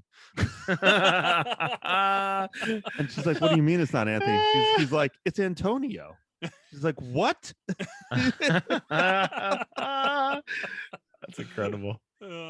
Years later. Yeah. 20 years. So like technically my dad's not a junior, but it's on his birth certificate. So whatever. What are you gonna do? That's fantastic. Steve gets bored from the prom dresses. Of course he does. Yeah, because he's fine. He's a normal dude Yeah. who doesn't care about that. Steve's ex-girlfriend though shows up, and DJ came out in this like hot looking dress and he didn't care. And then his ex-girlfriend shows up and he's like, whoa, you look great. And DJ gets fucking pissed. She just looked mildly less frumpy than DJ. that was it. Pretty much the same. And then Steve DJ said, is the human embodiment of a pair of sweatpants. So let's not give her too much credit. Steve says he introduces Kimmy and DJ, but doesn't say girlfriend. He's like, these are my friends. And she's like, girlfriend, actually. And then ex-girlfriend says, yo, we're renting a hotel room and we're going to party all night long. Wild party. Yeah. Sounds like a fun place to be. Kimmy is wearing a pool ball skirt. It's so weird. It's like the 8-ball and a bunch of like other balls. It's the weirdest thing I've ever seen. It fits the character though. It does. It's just very bizarre. Becky finds out about this hotel party. Ooh. And it's like, yo, you're gonna go to a hotel party? Your dad must be freaking out. And TJ's like, no, we're not. I don't actually want to go to it. It's like, okay. Danny is like so distracted about Vicky is 1 year. Not even 1 year. Yeah. Right. 7 months older than him. He's so fucked up by that. He can't even focus on the prom. And they just leave for the prom. He takes some pictures and they're out of there. Mm-hmm. Just like, I'm so angry about this. Jesse and the Rippers, they play some songs. Definitely Beach Boys covers. Mm-hmm. And I think we need a Jesse and the Rippers episode because they have a bunch of moments in the series. Like they get real famous and they go to Japan. Right. They're big in Japan. I remember that. They're big in Japan. Are you low key suggesting we watch 5 episodes of Full House? That focus on Jesse and the Rippers. Sorry. If we're going to watch 5 episodes of anything, I've already said it's going to be Hanging with Mr. Cooper. Yeah. There's a Jesse and the Rippers episode out there, right? They showed up a ton. Gotta be. Yeah, oh yeah, no. All kinds of plots. Maybe with we them. can do like a clip show or something. Maybe we can just, although for content purposes, I do want to make you that mad and just put you on, just give you a live mic. Go ahead, make fun. All right, well, I'm at it, Greg. I quit the show, guys. Just nothing but Michelle-centric episodes for Greg. Just the babies. Yeah. No actual plots, just babies. This one's just called Baby in a Box. Babies. 22 minutes. It's not even the episodes, just clips of the babies. Oh, there's I Comet. hate those fucking kids. The prom theme. Tropical nights, baby. What a sexy theme. Seems lazy. And of course. And Steve said, I can't believe they didn't take my idea. Snacks of many nations, because he likes to eat. Steve likes to eat snacks. Haha. Gorilla shows up and he's like a nerd. Yeah. Doesn't even make sense. But I guess he's dating Kimmy, so I guess it makes sense. Mm-hmm. I thought Kimmy was like not attracted to nerd type. I thought she Gorilla was was going to be like a cool dude and like a motorcycle shop. Like rock and roll, Quiet Riot, Poison type not girl. A fucking nerd, you know? But nerds. Becky's like, I feel so old. So weird. What a weird like not real thing. I feel so old, and then immediately like a dude hits on her because she's Aunt fucking Becky. It's the hottest person on all these shows probably. So she gets very excited that someone hit on her. Jesse says the prom king and queen are now going to be revealed. It's Steve and Rachel. Close up, sad trombone on DJ's awkward face. Crown time, mullet Paul. That's what I call him. Paul, who was dating Rachel. Mm-hmm. It's like, yo, she didn't care about me at all. I'm her date, but she doesn't care about me. She's totally going after Steve. So DJ's even more pissed off. Then we get the 10-minute scene of just close-ups of the twins eating ice cream. The babies. So much ice cream eating. And then kind of funny, they close in on Joey, who's an idiot, also eating ice cream. Vicky and Danny talk about how she lied about her age because she's in TV and her agent said to lie about it. And Danny's like, I am messed up about this because the man should be older. The fuck? This plot just dies in the vine. Oh my God. He didn't even need this second part. It was just so stupid. The man should be older. Yeah. I think this is a real thing. Probably. Both just naturally how things work out sometimes, but I feel like maybe back in the day that was like a thing. Like the man should be established so he can take care of the woman. Right. I guess. I mean, I'm not endorsing it. It's fucking stupid, but it's so dumb. It's like the dumbest. He's also like 40 years old. Right. You could have made more sense if she said, "Oh, I'm 5 years older than you." Like, I feel like that could give him some, like, you know, in that old way of thinking. 7 months. Like, who gives a shit? Right. And yeah, like, it's so weird. I guess he should be mad that she lied to him, but then make that about it. Yeah. You know, like we tell each other everything, and you've been keeping this from me. Like, of course it doesn't matter. What matters is that you lied. If that's like, the reveal, that once makes more again, we sense. just wrote a better episode. 3 unqualified idiots in about 4 seconds. Mm-hmm. Then we go the other way. She's like, I'm older and I'm more experienced. Worse. You Yeah. made it worse. Way worse. Is that now bad? Now I'm actually upset. Yeah. More, keep what that does to that yourself. mean? Mhm. What does that mean? I fully accept that all of my significant others have probably had way more sex than I have. Don't you dare ever mention it to me. Yeah. No. That's so much worse. I don't care if you're 50 years older than me. Jesus. Right. Oh, man. Tell me you were Jesus Christ himself, and I'd be more upset about the sex thing. Yeah. Whoa, let's go back. Hold up. Let's go back. That's great bread and fish you just did. Let's go back. Let's go back. They apparently not only do a king and queen, they do a fucking court jester here. Yeah, that came out of nowhere. Ed Funboy Henderson. Here's the Duke of Prom. Stevie Ray. I feel like a producer on the show was like, hey, great episode, guys, but we should probably have a joke. I mean, like, we should try. Why don't we put, like, you know who's funny? Court jesters. Throw one of them in there, please. That movie is funny. The court jester. 10 minutes of the that baby's movie's eating yet, because we could shoehorn that in. I feel like we need that. Do we need 12 minutes of babies eating? I think we need to. That's forward thinking. That's why you make the big bucks. Can we get those babies in a box? What if you some sort of just push them ice around? cream box? Right. Yeah. Oh, Let's an just ice drag that cream box around. Drag them to prom. See what happens. Babies at the prom. What if the babies went to prom? They could date JT.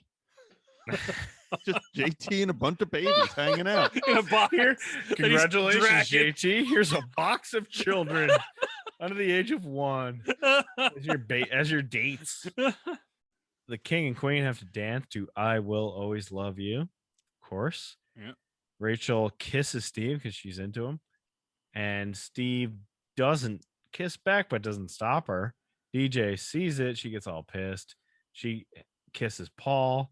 He says to Rachel, look, dude, I'm in love with this other girl. Like, don't kiss me. And then they're all going to the hotel party and they're pissed at each other. And DJ is going to go with Paul. And Becky, the most involved chaperone of all time, is like, I'm shutting this down. Not the party, just you guys. Even though I know about this party, I'm shutting down just you guys. And Jesse is very confused because he's been playing a gig. He's busy. So She's like, you got to stop this. that was the only part of this episode I found funny, was Jesse like not having any idea what was going on because he was doing a job. So he came in like halfway through. He's like, who the hell is everybody? What's going on? Oh, okay. That guy. Wait, what? Hold on. Like, I thought that was very funny. Why are we all so Paul. upset? Right. Yeah. That was funny. Here's the thing. I've had my daughter tell me stories about people at school, and like she'll go into the story like I know who everybody is right off the bat, and they're all their backstories. And she walks away. I'm like, who are all these people? Like, I don't get the story where you're telling me. So I felt very similar to Jesse there. I had a first date like that once. Really? Yeah. Like, it was the worst date I've ever been on. Like she was doing that? Yeah, she talked to me the whole time about people I didn't know. I remember you told me this. There was no pretense. So if I was like, oh, my friend Jesse when it was in the hospital the other day and such happened, like, okay, well, give me some context. No, she'd be like, well, I went and saw Jesse in the hospital. What the fuck do you want me to do with that information, lady? Right. Did you put him I there? don't even know your last name yet.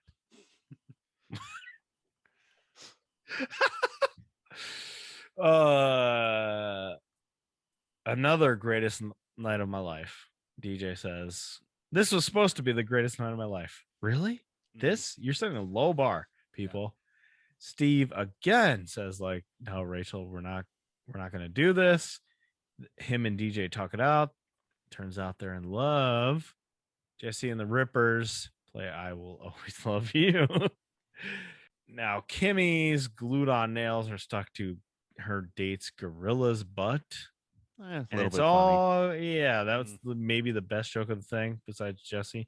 And it's all good. Everything's fine. The end of the prom. Wow. Wow. This sucks. Come on, Disney. Bad. You own the rights to like Aladdin music. Just throw it in there at the end. Come on. Oh my God. Yeah, it was real shit. And they cut to like that song and like really pump it up, and it's Jesse singing not very well with his like background singer who sings very well. Right. Very bad. The thing is, like, nobody in this show acts like real people. No. But the show is not absurd enough to make that part of the show. Like, you watch like Letterkenny, and like they're all absurd people, but they all act absurd. The show is absurd. Everybody in Full House act like they're in a stupid person show, but they take everything so fucking serious. Like, nobody acts like this. Nobody gets bent out of shape about a 7-month age difference. Right. Nobody watches, like, the whole family doesn't gather around to watch the stupid babies eat ice cream. You know, people don't just kiss each other and like then kiss other random people and then get into a fight on an elevator. Well, maybe that happens. That is definitely happened. I think that's the most. I believe that's happened with you. Well, okay, look. I don't know. It's just like shows where people act irrationally instantly just drive me insane. It's like the same problem I have with Cobra Kai. Like, that show's a little bit funny, but these adults act like children. Right. Like, adults sit down at dinner and they're like, look, what's up with this? Like, you know, you and I have been fighting for 20 years. What's upset? Like, that's how adults act. But on this show, they would just set each other's cars on fire and call it a day. Oh, which actually happens in Cobra Kai now that I think about it. Yeah, it does. No, it does. I love that show. Yeah. I like how you said you were annoyed by that show, but then you love it at the same time. Whatever. I fucking hate Full House. I hate this show so much. I don't know. Man. I just, it upsets me how popular that show was. It's so the show was so popular that Netflix was like, it was like one of the first things they brought back. Yep, right. It was like Arrested Development and then Fuller House. Yeah, right. So like this show has just mounds and what is of nostalgia for it. And I feel like everyone got fucking brainwashed. It's like we're in Videodrome. What does that say about Fuller House that it actually sucks worse than real Full House? That's crazy to think. That's crazy. Yeah, but I mean, I have to imagine Fuller House is like the all-time cheapest show to make. Oh my like God, their budget is like a typewriter and a bologna sandwich. Right. And their budget is like, we don't even bring Jesse Right. in for every episode. He's there once. That's right. Are most of them only there once? Yeah, like aside they from I like think they're DJ? the first episode and then the rest. Like Kimmy, Stephanie, Kimmy's and there. DJ are the three girls. Yeah. Gotcha. And I think Steve is there, but the rest of them aren't permanent fixtures. Though good people aren't actually even there. Yeah. Right. Although Kimmy's good, I guess. But Like Bob Saget ain't just like Bob popping in and Saget out. shows He up just- like twice a season. That's it. This show also suffers from just like gross bloat. Yeah. Like it was Oh, yeah. already a bloated show, but at least it was 3 dudes and 3 kids. Full stop. Mhm. But then Aunt Becky rolls around Right. and they have Kimmy. kids, and now there's Vicky and But here's the thing, though, that goes to writing, because Step by Step is also, if you look at it on like just on paper level, There's a also million incredibly people. bloated. But it's good. Every one of those characters, aside from Brandon being in the basement, is very, very good. And like, there's a lot to them. That is Even like the true. fashion girl. Like I was flipping through some of those, and she has like episodes dedicated to her. And maybe that's why, like, I just feel like we haven't gotten to those yet. But in the brief clips I watched, it was fine. So like this, Right. I think it does come down to writing. Step by Step is just a better written show, or a more adult show than Full House. Definitely. You know, Greg, you always make the joke that it's for babies. You're kind of right. I mean, like Step by Step was at least geared a little bit older. This is just nothing. Well, it's time for our last episode. Family Matters, Season 4, Episode 23, Stormy Weather. Forget it. Look, are you taking Maxine to the prom? Hey, is the bear Catholic? How are things going with Maxine? Not so good. Her dog's got worms. No, I meant how are things going between you two? Fine. I mean, I'm not going to stop petting him just because he got worms.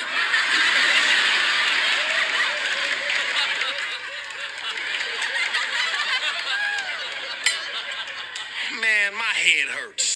Laura attends the junior prom with Jimmy, who forbids her to speak to Steve Urkel.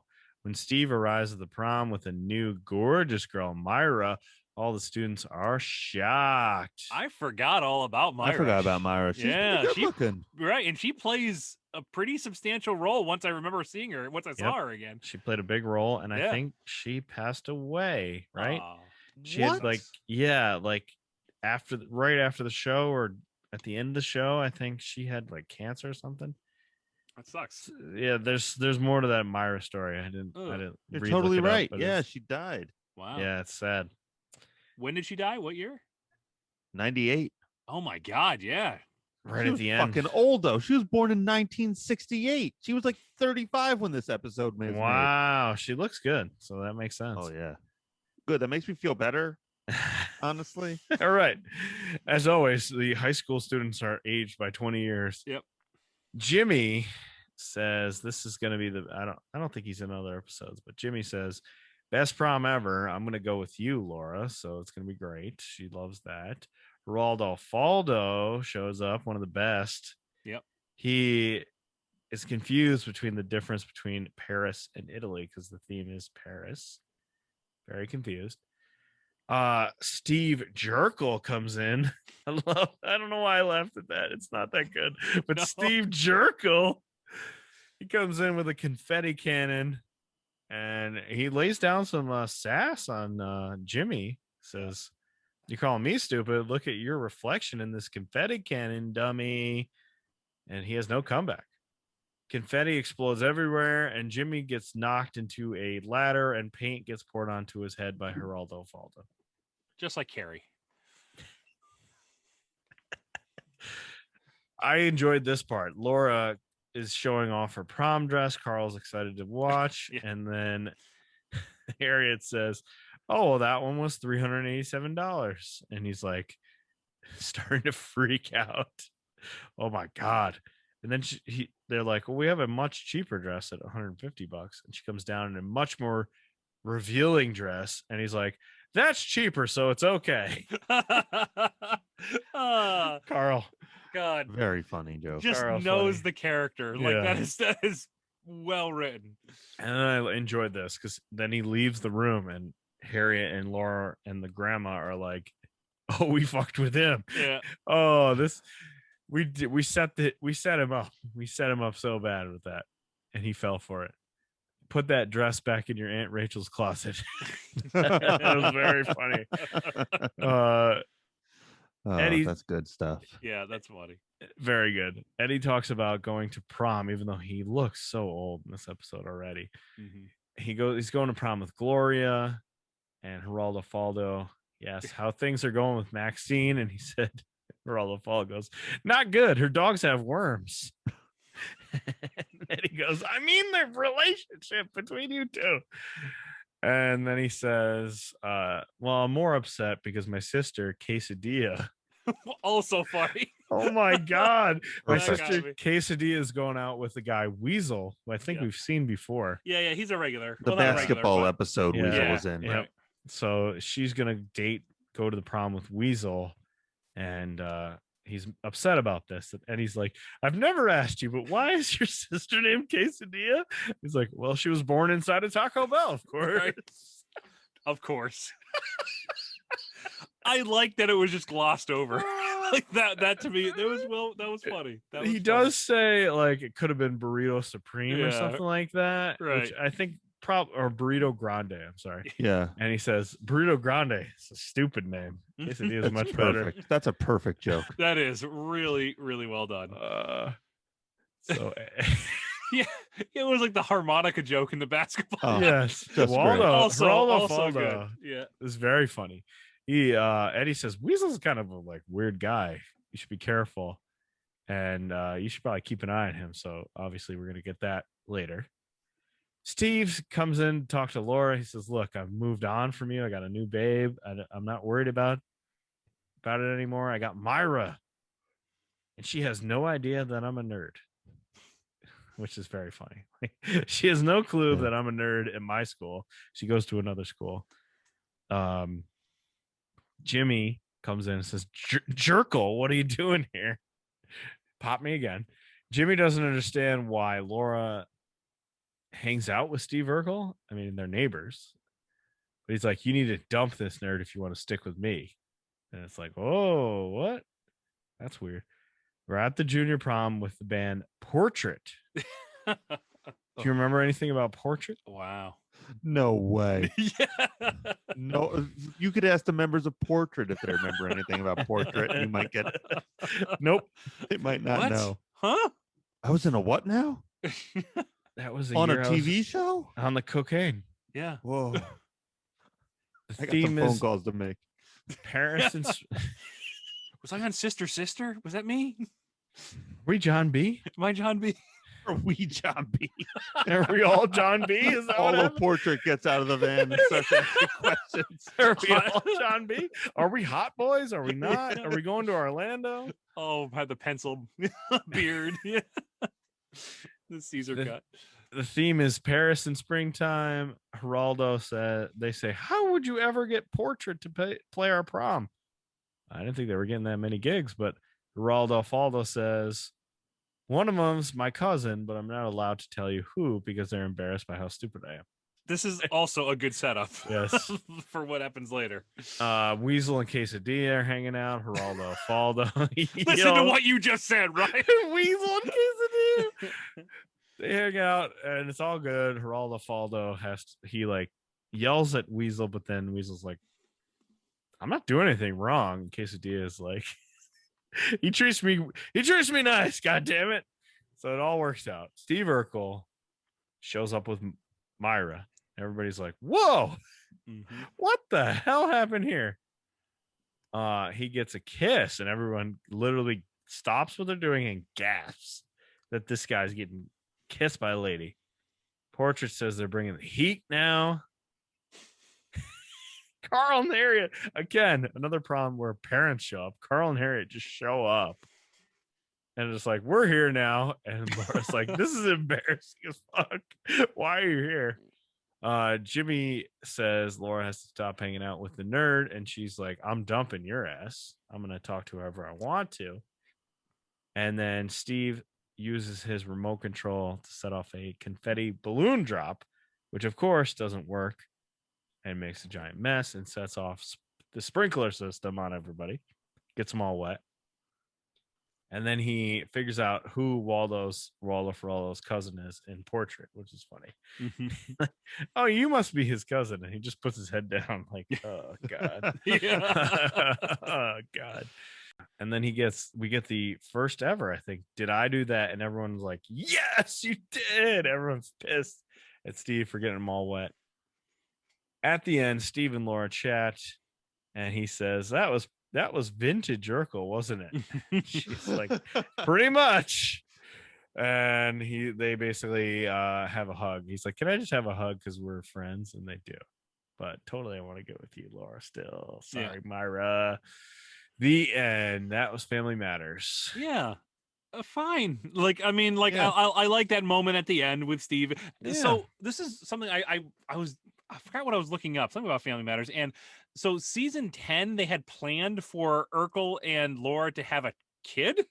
Like that was that was the story that they were gonna get married. You remember they were like at the end they were engaged. They got together. Right? Yeah, or they were together. They were supposed to have a kid together. Like that was part of the last season, but that never got made. God. Wow. But I kind of like I said, the beginning of what eventually becomes their relationship. That's fine. like Urkel making weird inventions. This is where we're gonna start veering very quickly because we're one step away from like confetti cannon to cloning device. Yeah, we get real crazy. Yeah, real crazy soon. All right, that was all 5 episodes. Do we have a consensus? Do we want to go over our top 5 right now? We're gonna rank these. Always, I think it's gonna be pretty close. I think it will too. It's gonna be close. Number 5 for me, Sister. Oh, agreed. God. No, hell no. Oh, Full no. House. God, that show sucks. My God, no, Sister. Sister. This quick? You have to think about it. Sister. Okay. Bad. We all admit that. Bad. But not stupid.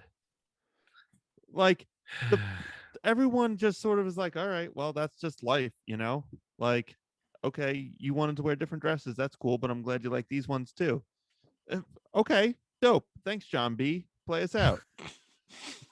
And does he ever? Here's a 10-minute solo character in Full House does the stupidest thing possible. Okay. It's just 20 people freaking out about bullshit. Here's the thing. At least And things happen. cliche. At least things happen in that Right. episode. I laughed Sister was at a single joke in Full House. The What was Jesse it? joke. The Jesse joke Oh, where he comes right. in not knowing what's going on. The Yeah. fact that I even laughed at one joke makes it better than Sister, which had nothing going for it. That was a waste of time. There was not any resolution. There was not any jokes. There was not drama. It was just dumb. It was Mark, it was I'm dumb. sorry. I feel inclined that I have to remind you that he did, in fact, wear a top hat. And that's Oh, that was that's a big pretty deal. funny, Shit. you know? A big deal. I mean, if you wore a top hat out, It's true. we'd all get a good chuckle. You would. Just saying. Or Maybe you would the- do magic and I'd get excited about it. Maybe the third marriage. Maybe that Yeah. one. No, I mean, I'm sorry. Full House is so much worse. Okay, so you're I wasn't angry at the end of Sister. I was like, oh, well, that was kind of whatever. Full House, every ounce of it made me upset. What did you watch first, Sister or Full House? Full House was the last thing I watched. Oh, Yeah, there you go. Brutal. That's why. yeah. That it? But we agree that why. like, at least number 4 and 5, we're all in agreement Yeah. with. Yeah, I had just the 4 order. Full House. I had 4 Full Four House. is Full House. Yeah. 100%. All right, 3. Step by Step. Wow. Okay. Okay, I had Family Good Matters. episode. Good episode, but it didn't crush me with jokes. I had Okay. that piece of shit show Perfect Strangers. No. I had fighting words. How dare you? I had Family Matters. Family Matters, fine. Okay. Nothing Oh, wrong with Family interesting. Matters. Yep. Okay. I love Perfect. I love Step by Step. I just like that's my number 2. Yeah. I It's just a good show. Mm. like I said, always consistently above average to good. Fucking Frank, anytime he opens his mouth is funny to me. Frank is golden. Yeah, Frank is so good. right. And Funniest Al with that character one on TGIF, I think, other than probably Al with the Larry. one Larry's dick the one punch joke, which was great. It just Oh, comes yeah. in with a dick punch and then leaves. That's great. Yeah. And I like that it was almost Tackleberry. I thought that was funny too. My heart, it was Tackleberry. Tackleberry. I went with Perfect Strangers too. Yeah. I'm a little torn here. Oh, Wow. Yeah. So Shocking. I'm going to put Perfect Strangers as number 2 for me. what? Wow. And I'll tell you why. Okay. tell us. I thought it was probably the superior episode to Family Matters. Mhm. But it was really joke light. Mm-hmm. That's why I put it too. You know, and like I know Perfect Strangers can be hysterical.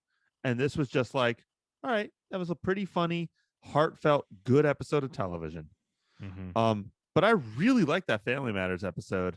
I thought that was Wow. also pretty heartfelt. It Like I thought was. the moment with Steve and Laura at the end was like yeah, a right. genuine human moment.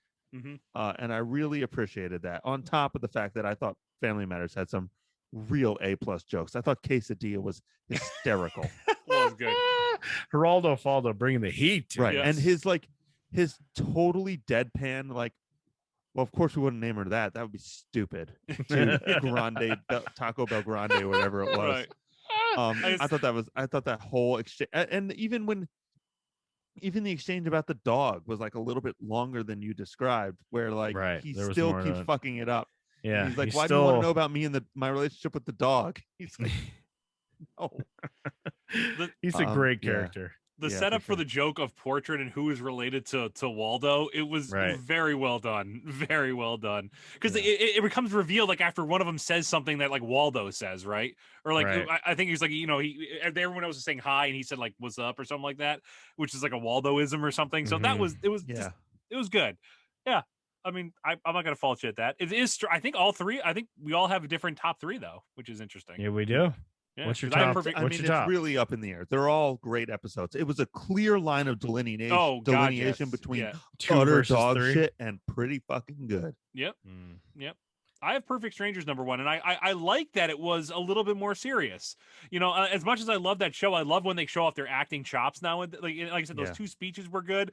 The parts though that were funny, like that airplane spin, caught me off guard. That was really well, very good. We've already established physical comedy is their that's their A. Right, it's the height of that show, and I didn't think there was that much of it in this episode. Right.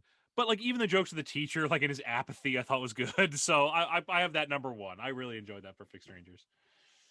Never mind. I changed my vote. Perfect Strangers number one.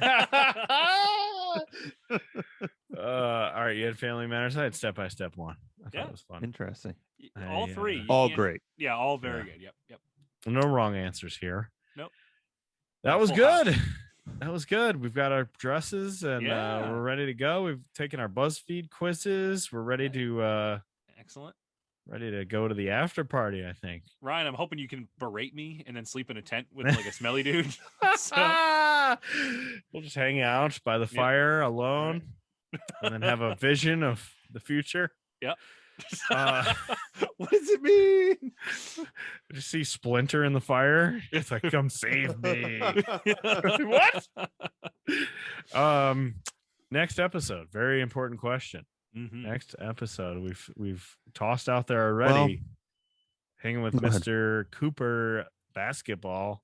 I just want one episode. I know we have to get an episode in. We gotta get Cooper in there. That was There's one of 4 the shows. seasons. We've never seen any of it. That was one of the shows I distinctly remember, like TGIF, and we haven't done a single one. Right. We've done 2 I know. I sister keep trying episodes. to fit it in, but it's all like relationship drama. Right. It's hard. We want to make sure it fits the theme, but it seems weird that we haven't done one yet. Okay. All right. Here's the thing. I was going to propose something, but maybe I can fit this into it. Okay. So while we've been talking, I looked up a few lists of the best episodes of Full House. Okay. Oh, Jesus. The number one consensus pick, and like almost all of these lists have this picked as the number one, is an episode called Secret Admirer. Okay. Where like a mischievous kid writes a love note and everybody thinks it's for them from their significant other. Yeah, apparently this is like the tits when it comes to Full House. You were also saying earlier that Hanging with Mr. Cooper, a big problem with it is it's all like relationship drama. A lot of drama. Can we do like maybe like a misunderstanding love triangle episode? I believe that's like the entire series. So yes, right. I'm pretty sure that's every His roommate. Yes, I remember. Yeah, because I think so love triangles, something like that, like confusing love relationships. Just love. Just love. Sure. But yeah, because I'm legitimately, if this one episode of Full House doesn't sell us on the show, it might be a lost cause. Yeah, that's a good one. I think that's a great idea. Okay. What is that episode again? Secret Admirer is what it's called. I can probably tell you, it is season 4, episode 11. All right. It has a whopping 8.5 wow, for Full House. That's high. That's high for Full House. That's like average for most things. That's a low-rated dinosaurs episode. I think the worst rated episode of Breaking Bad is 8.3. Yeah, right. And it's The Fly. Isn't that like a good episode? Isn't that supposed to be a great episode? No, everyone hates it. I fucking love it. I think it's great. I thought it was cool. cool. Yeah, I love that episode. Character development, man. I'm always a sucker. I love those like random bottle episodes where they don't go and do anything, and and there was a reasoning for it too. Like they couldn't get half the cast or something for that episode, so it was just So Jesse Walter. Episode Fly has a 7.8 on IMDb, and I think it's the worst episode of Breaking Bad by like a huge amount. Yeah. Wow. It's like 9.5, 9.5, 9.5, 7.8, 9.5, 9. Yeah. Again, I think that episode's actually great, I but think it most is, too. people really dislike it. All right, so Also, most people are idiots. So. the That's why Full world. House. There's a lot of idiots out Full there. House had a lot of viewers. A lot of idiots out there. So I'm gonna try to pin this into the secret admirer world, but if not love, miscommunication, love connection, or something like that. Love triangle. We'll figure it out. Yeah, I'm gonna something start like with Mr. Cooper and figure it out from there. Right. But- Sitcom romance. Tailored around Mr. Cooper. Yeah, Finally. we got to get Doing Cooper this in there. dance. Are we missing anybody? I think we've hit them all then once we get Mr. Cooper in there, right? I still All the need major California Dreaming. There's the outliers there. There's the alien one, Right. the robot Alien family, one, yep. Max Headroom. Yeah, but I'm talking about like Mr. Cooper to me like ran for a while and very was like, important Cooper show. is Right. like the biggest show we're just and a missing. funny ass show too. Yeah, yeah, From what I always- remember. Yeah. When I was in 5th grade, I remember Hanging with Mr. Cooper was my favorite television show. Yep. Yeah, I want to say this show is actually legitimately funny, but I haven't seen it in 20 years or whatever. I've seen a couple episodes and I remember being all right, but that was a couple years ago, so we'll see. We'll see. All right. We're more refined now. Love next time. I have a whole list of things on here too, in case we need backups, but there's quite a few things that we haven't even gotten to yet. Yeah, we really should do a dinosaurs episode. Just It's been too long. feel like it's February been a was too while. long ago. Yeah, it's Actually, been a we did while. one in the drugs episode, so one week off. Yeah. Maybe is there a love connection dinosaurs episode? There's got to be, right? Goddamn feel like right there there is. definitely is. There 100% is. I'm sure. It's got to be, So, right? Yeah. All right. Love secret admirers. All right, real quick plugs before we go, so don't forget this time. Where can people find you guys? I am Killer Greg. You can find me at Killer Greg17 on Twitter. Normally, you can find me streaming on Tuesdays at the Idiots with Mike's Dream Team stream, but I've taken the summer off so I can play golf. But you can still find the other guys on there if you'd like to participate in that. And I'll let Mark plug our other stuff. This is Megastar Mark. You can follow me at Megastar Mark on the tweet machines and give us a follow if you're into old wrestling. Idiotswithmikes.com, at WCWTF Podcast. That's our Twitter account. Really funny stuff. Digging through old pro wrestling merchandise and making fun of it as I do. Find some really funny stuff. Even if you don't care about wrestling, you just want to look at really goofy stuff from the 90s. Give us a follow at WCWTF Podcast on Twitter. It's a good follow. We appreciate it. I enjoyed the worst merch and the Sid stuff. Have you seen Sid Vicious's autograph? Did you post about this? I can't remember now. No, his autograph? It's awful. It's just literally print SID. Look it up. It's so bad. Like everybody has these fancy autographs, and Sid's just like, it fits him so well. Just his apathy of everything. Just look it up. Like it's very silly. Sid, it's me. Yeah. So funny. Funny. You can follow this show at Pod TGIF on the Twitter. You can follow my other show, Nation of Conversation. We recently got back together in the basement here. Nice. So that was fun. So we'll hopefully have that getting ramped up for the summer and actually wrestling shows happening. We're talking about New Jack, I think this week, whenever this comes out. New Jack passed away. We're doing a whole deep dive on New Jack because holy shit, I don't really remember anything about New Jack. I remember Did you watch that hitting people with chairs. documentary on him That's what recently? we're watching. That's what we're watching. Have you done it? Have you watched it yet? Not yet. No, I'm about to tomorrow, I think. So Dude that should be is interesting. Despicable. Yeah, not a good guy. Not a good No. guy. So we'll be. I mean, the only guy who literally tries to murder people in the ring on Yeah. purpose. right. Multiple times, twice. A friend got me Not his even counting autobiography. Mass Transit. Oh yeah. Have you read that book? That I book's got supposed it. to be And good. he doesn't even like try to make himself look better. It's just Yeah, every no, he doesn't single care thing at is all. just I about just how tried to kill horrible. people. Yeah, Right. right. He's like, He oh even yeah, I talked tried about to that, stab yeah. him with a knife. Right. He Or, said I'm he gonna wanted throw to get that color. motherfucker off the rafters. Right. He wanted to get color, so I wanted to make that fucker bleed. Like that's just That's New Jack. That's his explanation. Yeah. Yep. There's a lot of meat on that bone. There's a lot of stuff There's- going on with New Jack. Yeah, it's interesting. I don't think you don't, as wrestling fans, I don't think we really knew about all this shit. So Yeah. No. So we'll be doing that. Yeah, quickly before you leave, your background. You didn't explain it at all on this episode. Oh, right. I forgot to explain into it. So last time on the Drugs episode, I did a whole bit about Steve Urkel and Snoop Dogg, and I actually found a picture of, first of all, Steve Urkel is selling weed. It's like the purple something or other. Yeah, I want that Urkel weed. How do I Purple get it? Urkel. Yeah, I think that is what makes it's sense. called. Yep, and Purple there's Urkel. a picture on there of him and Snoop Dogg, so it came true. Wow, you willed it into existence. And also, look at how good Jaleel White looks as Steve Urkel. Still, right now, he looks great. Perfect Good for him. So good. You can get Jaleel White on your podcast if you pay hundreds of dollars on Cameo. That would be fun. I'm not against it. I'm not wasted a against lot it of either. money today alone. That's it. That's it. Check out the next episode about love, and we'll see you in June, people. Oh my God. Have a great June summer. Wow. Bye. Bye. Bye.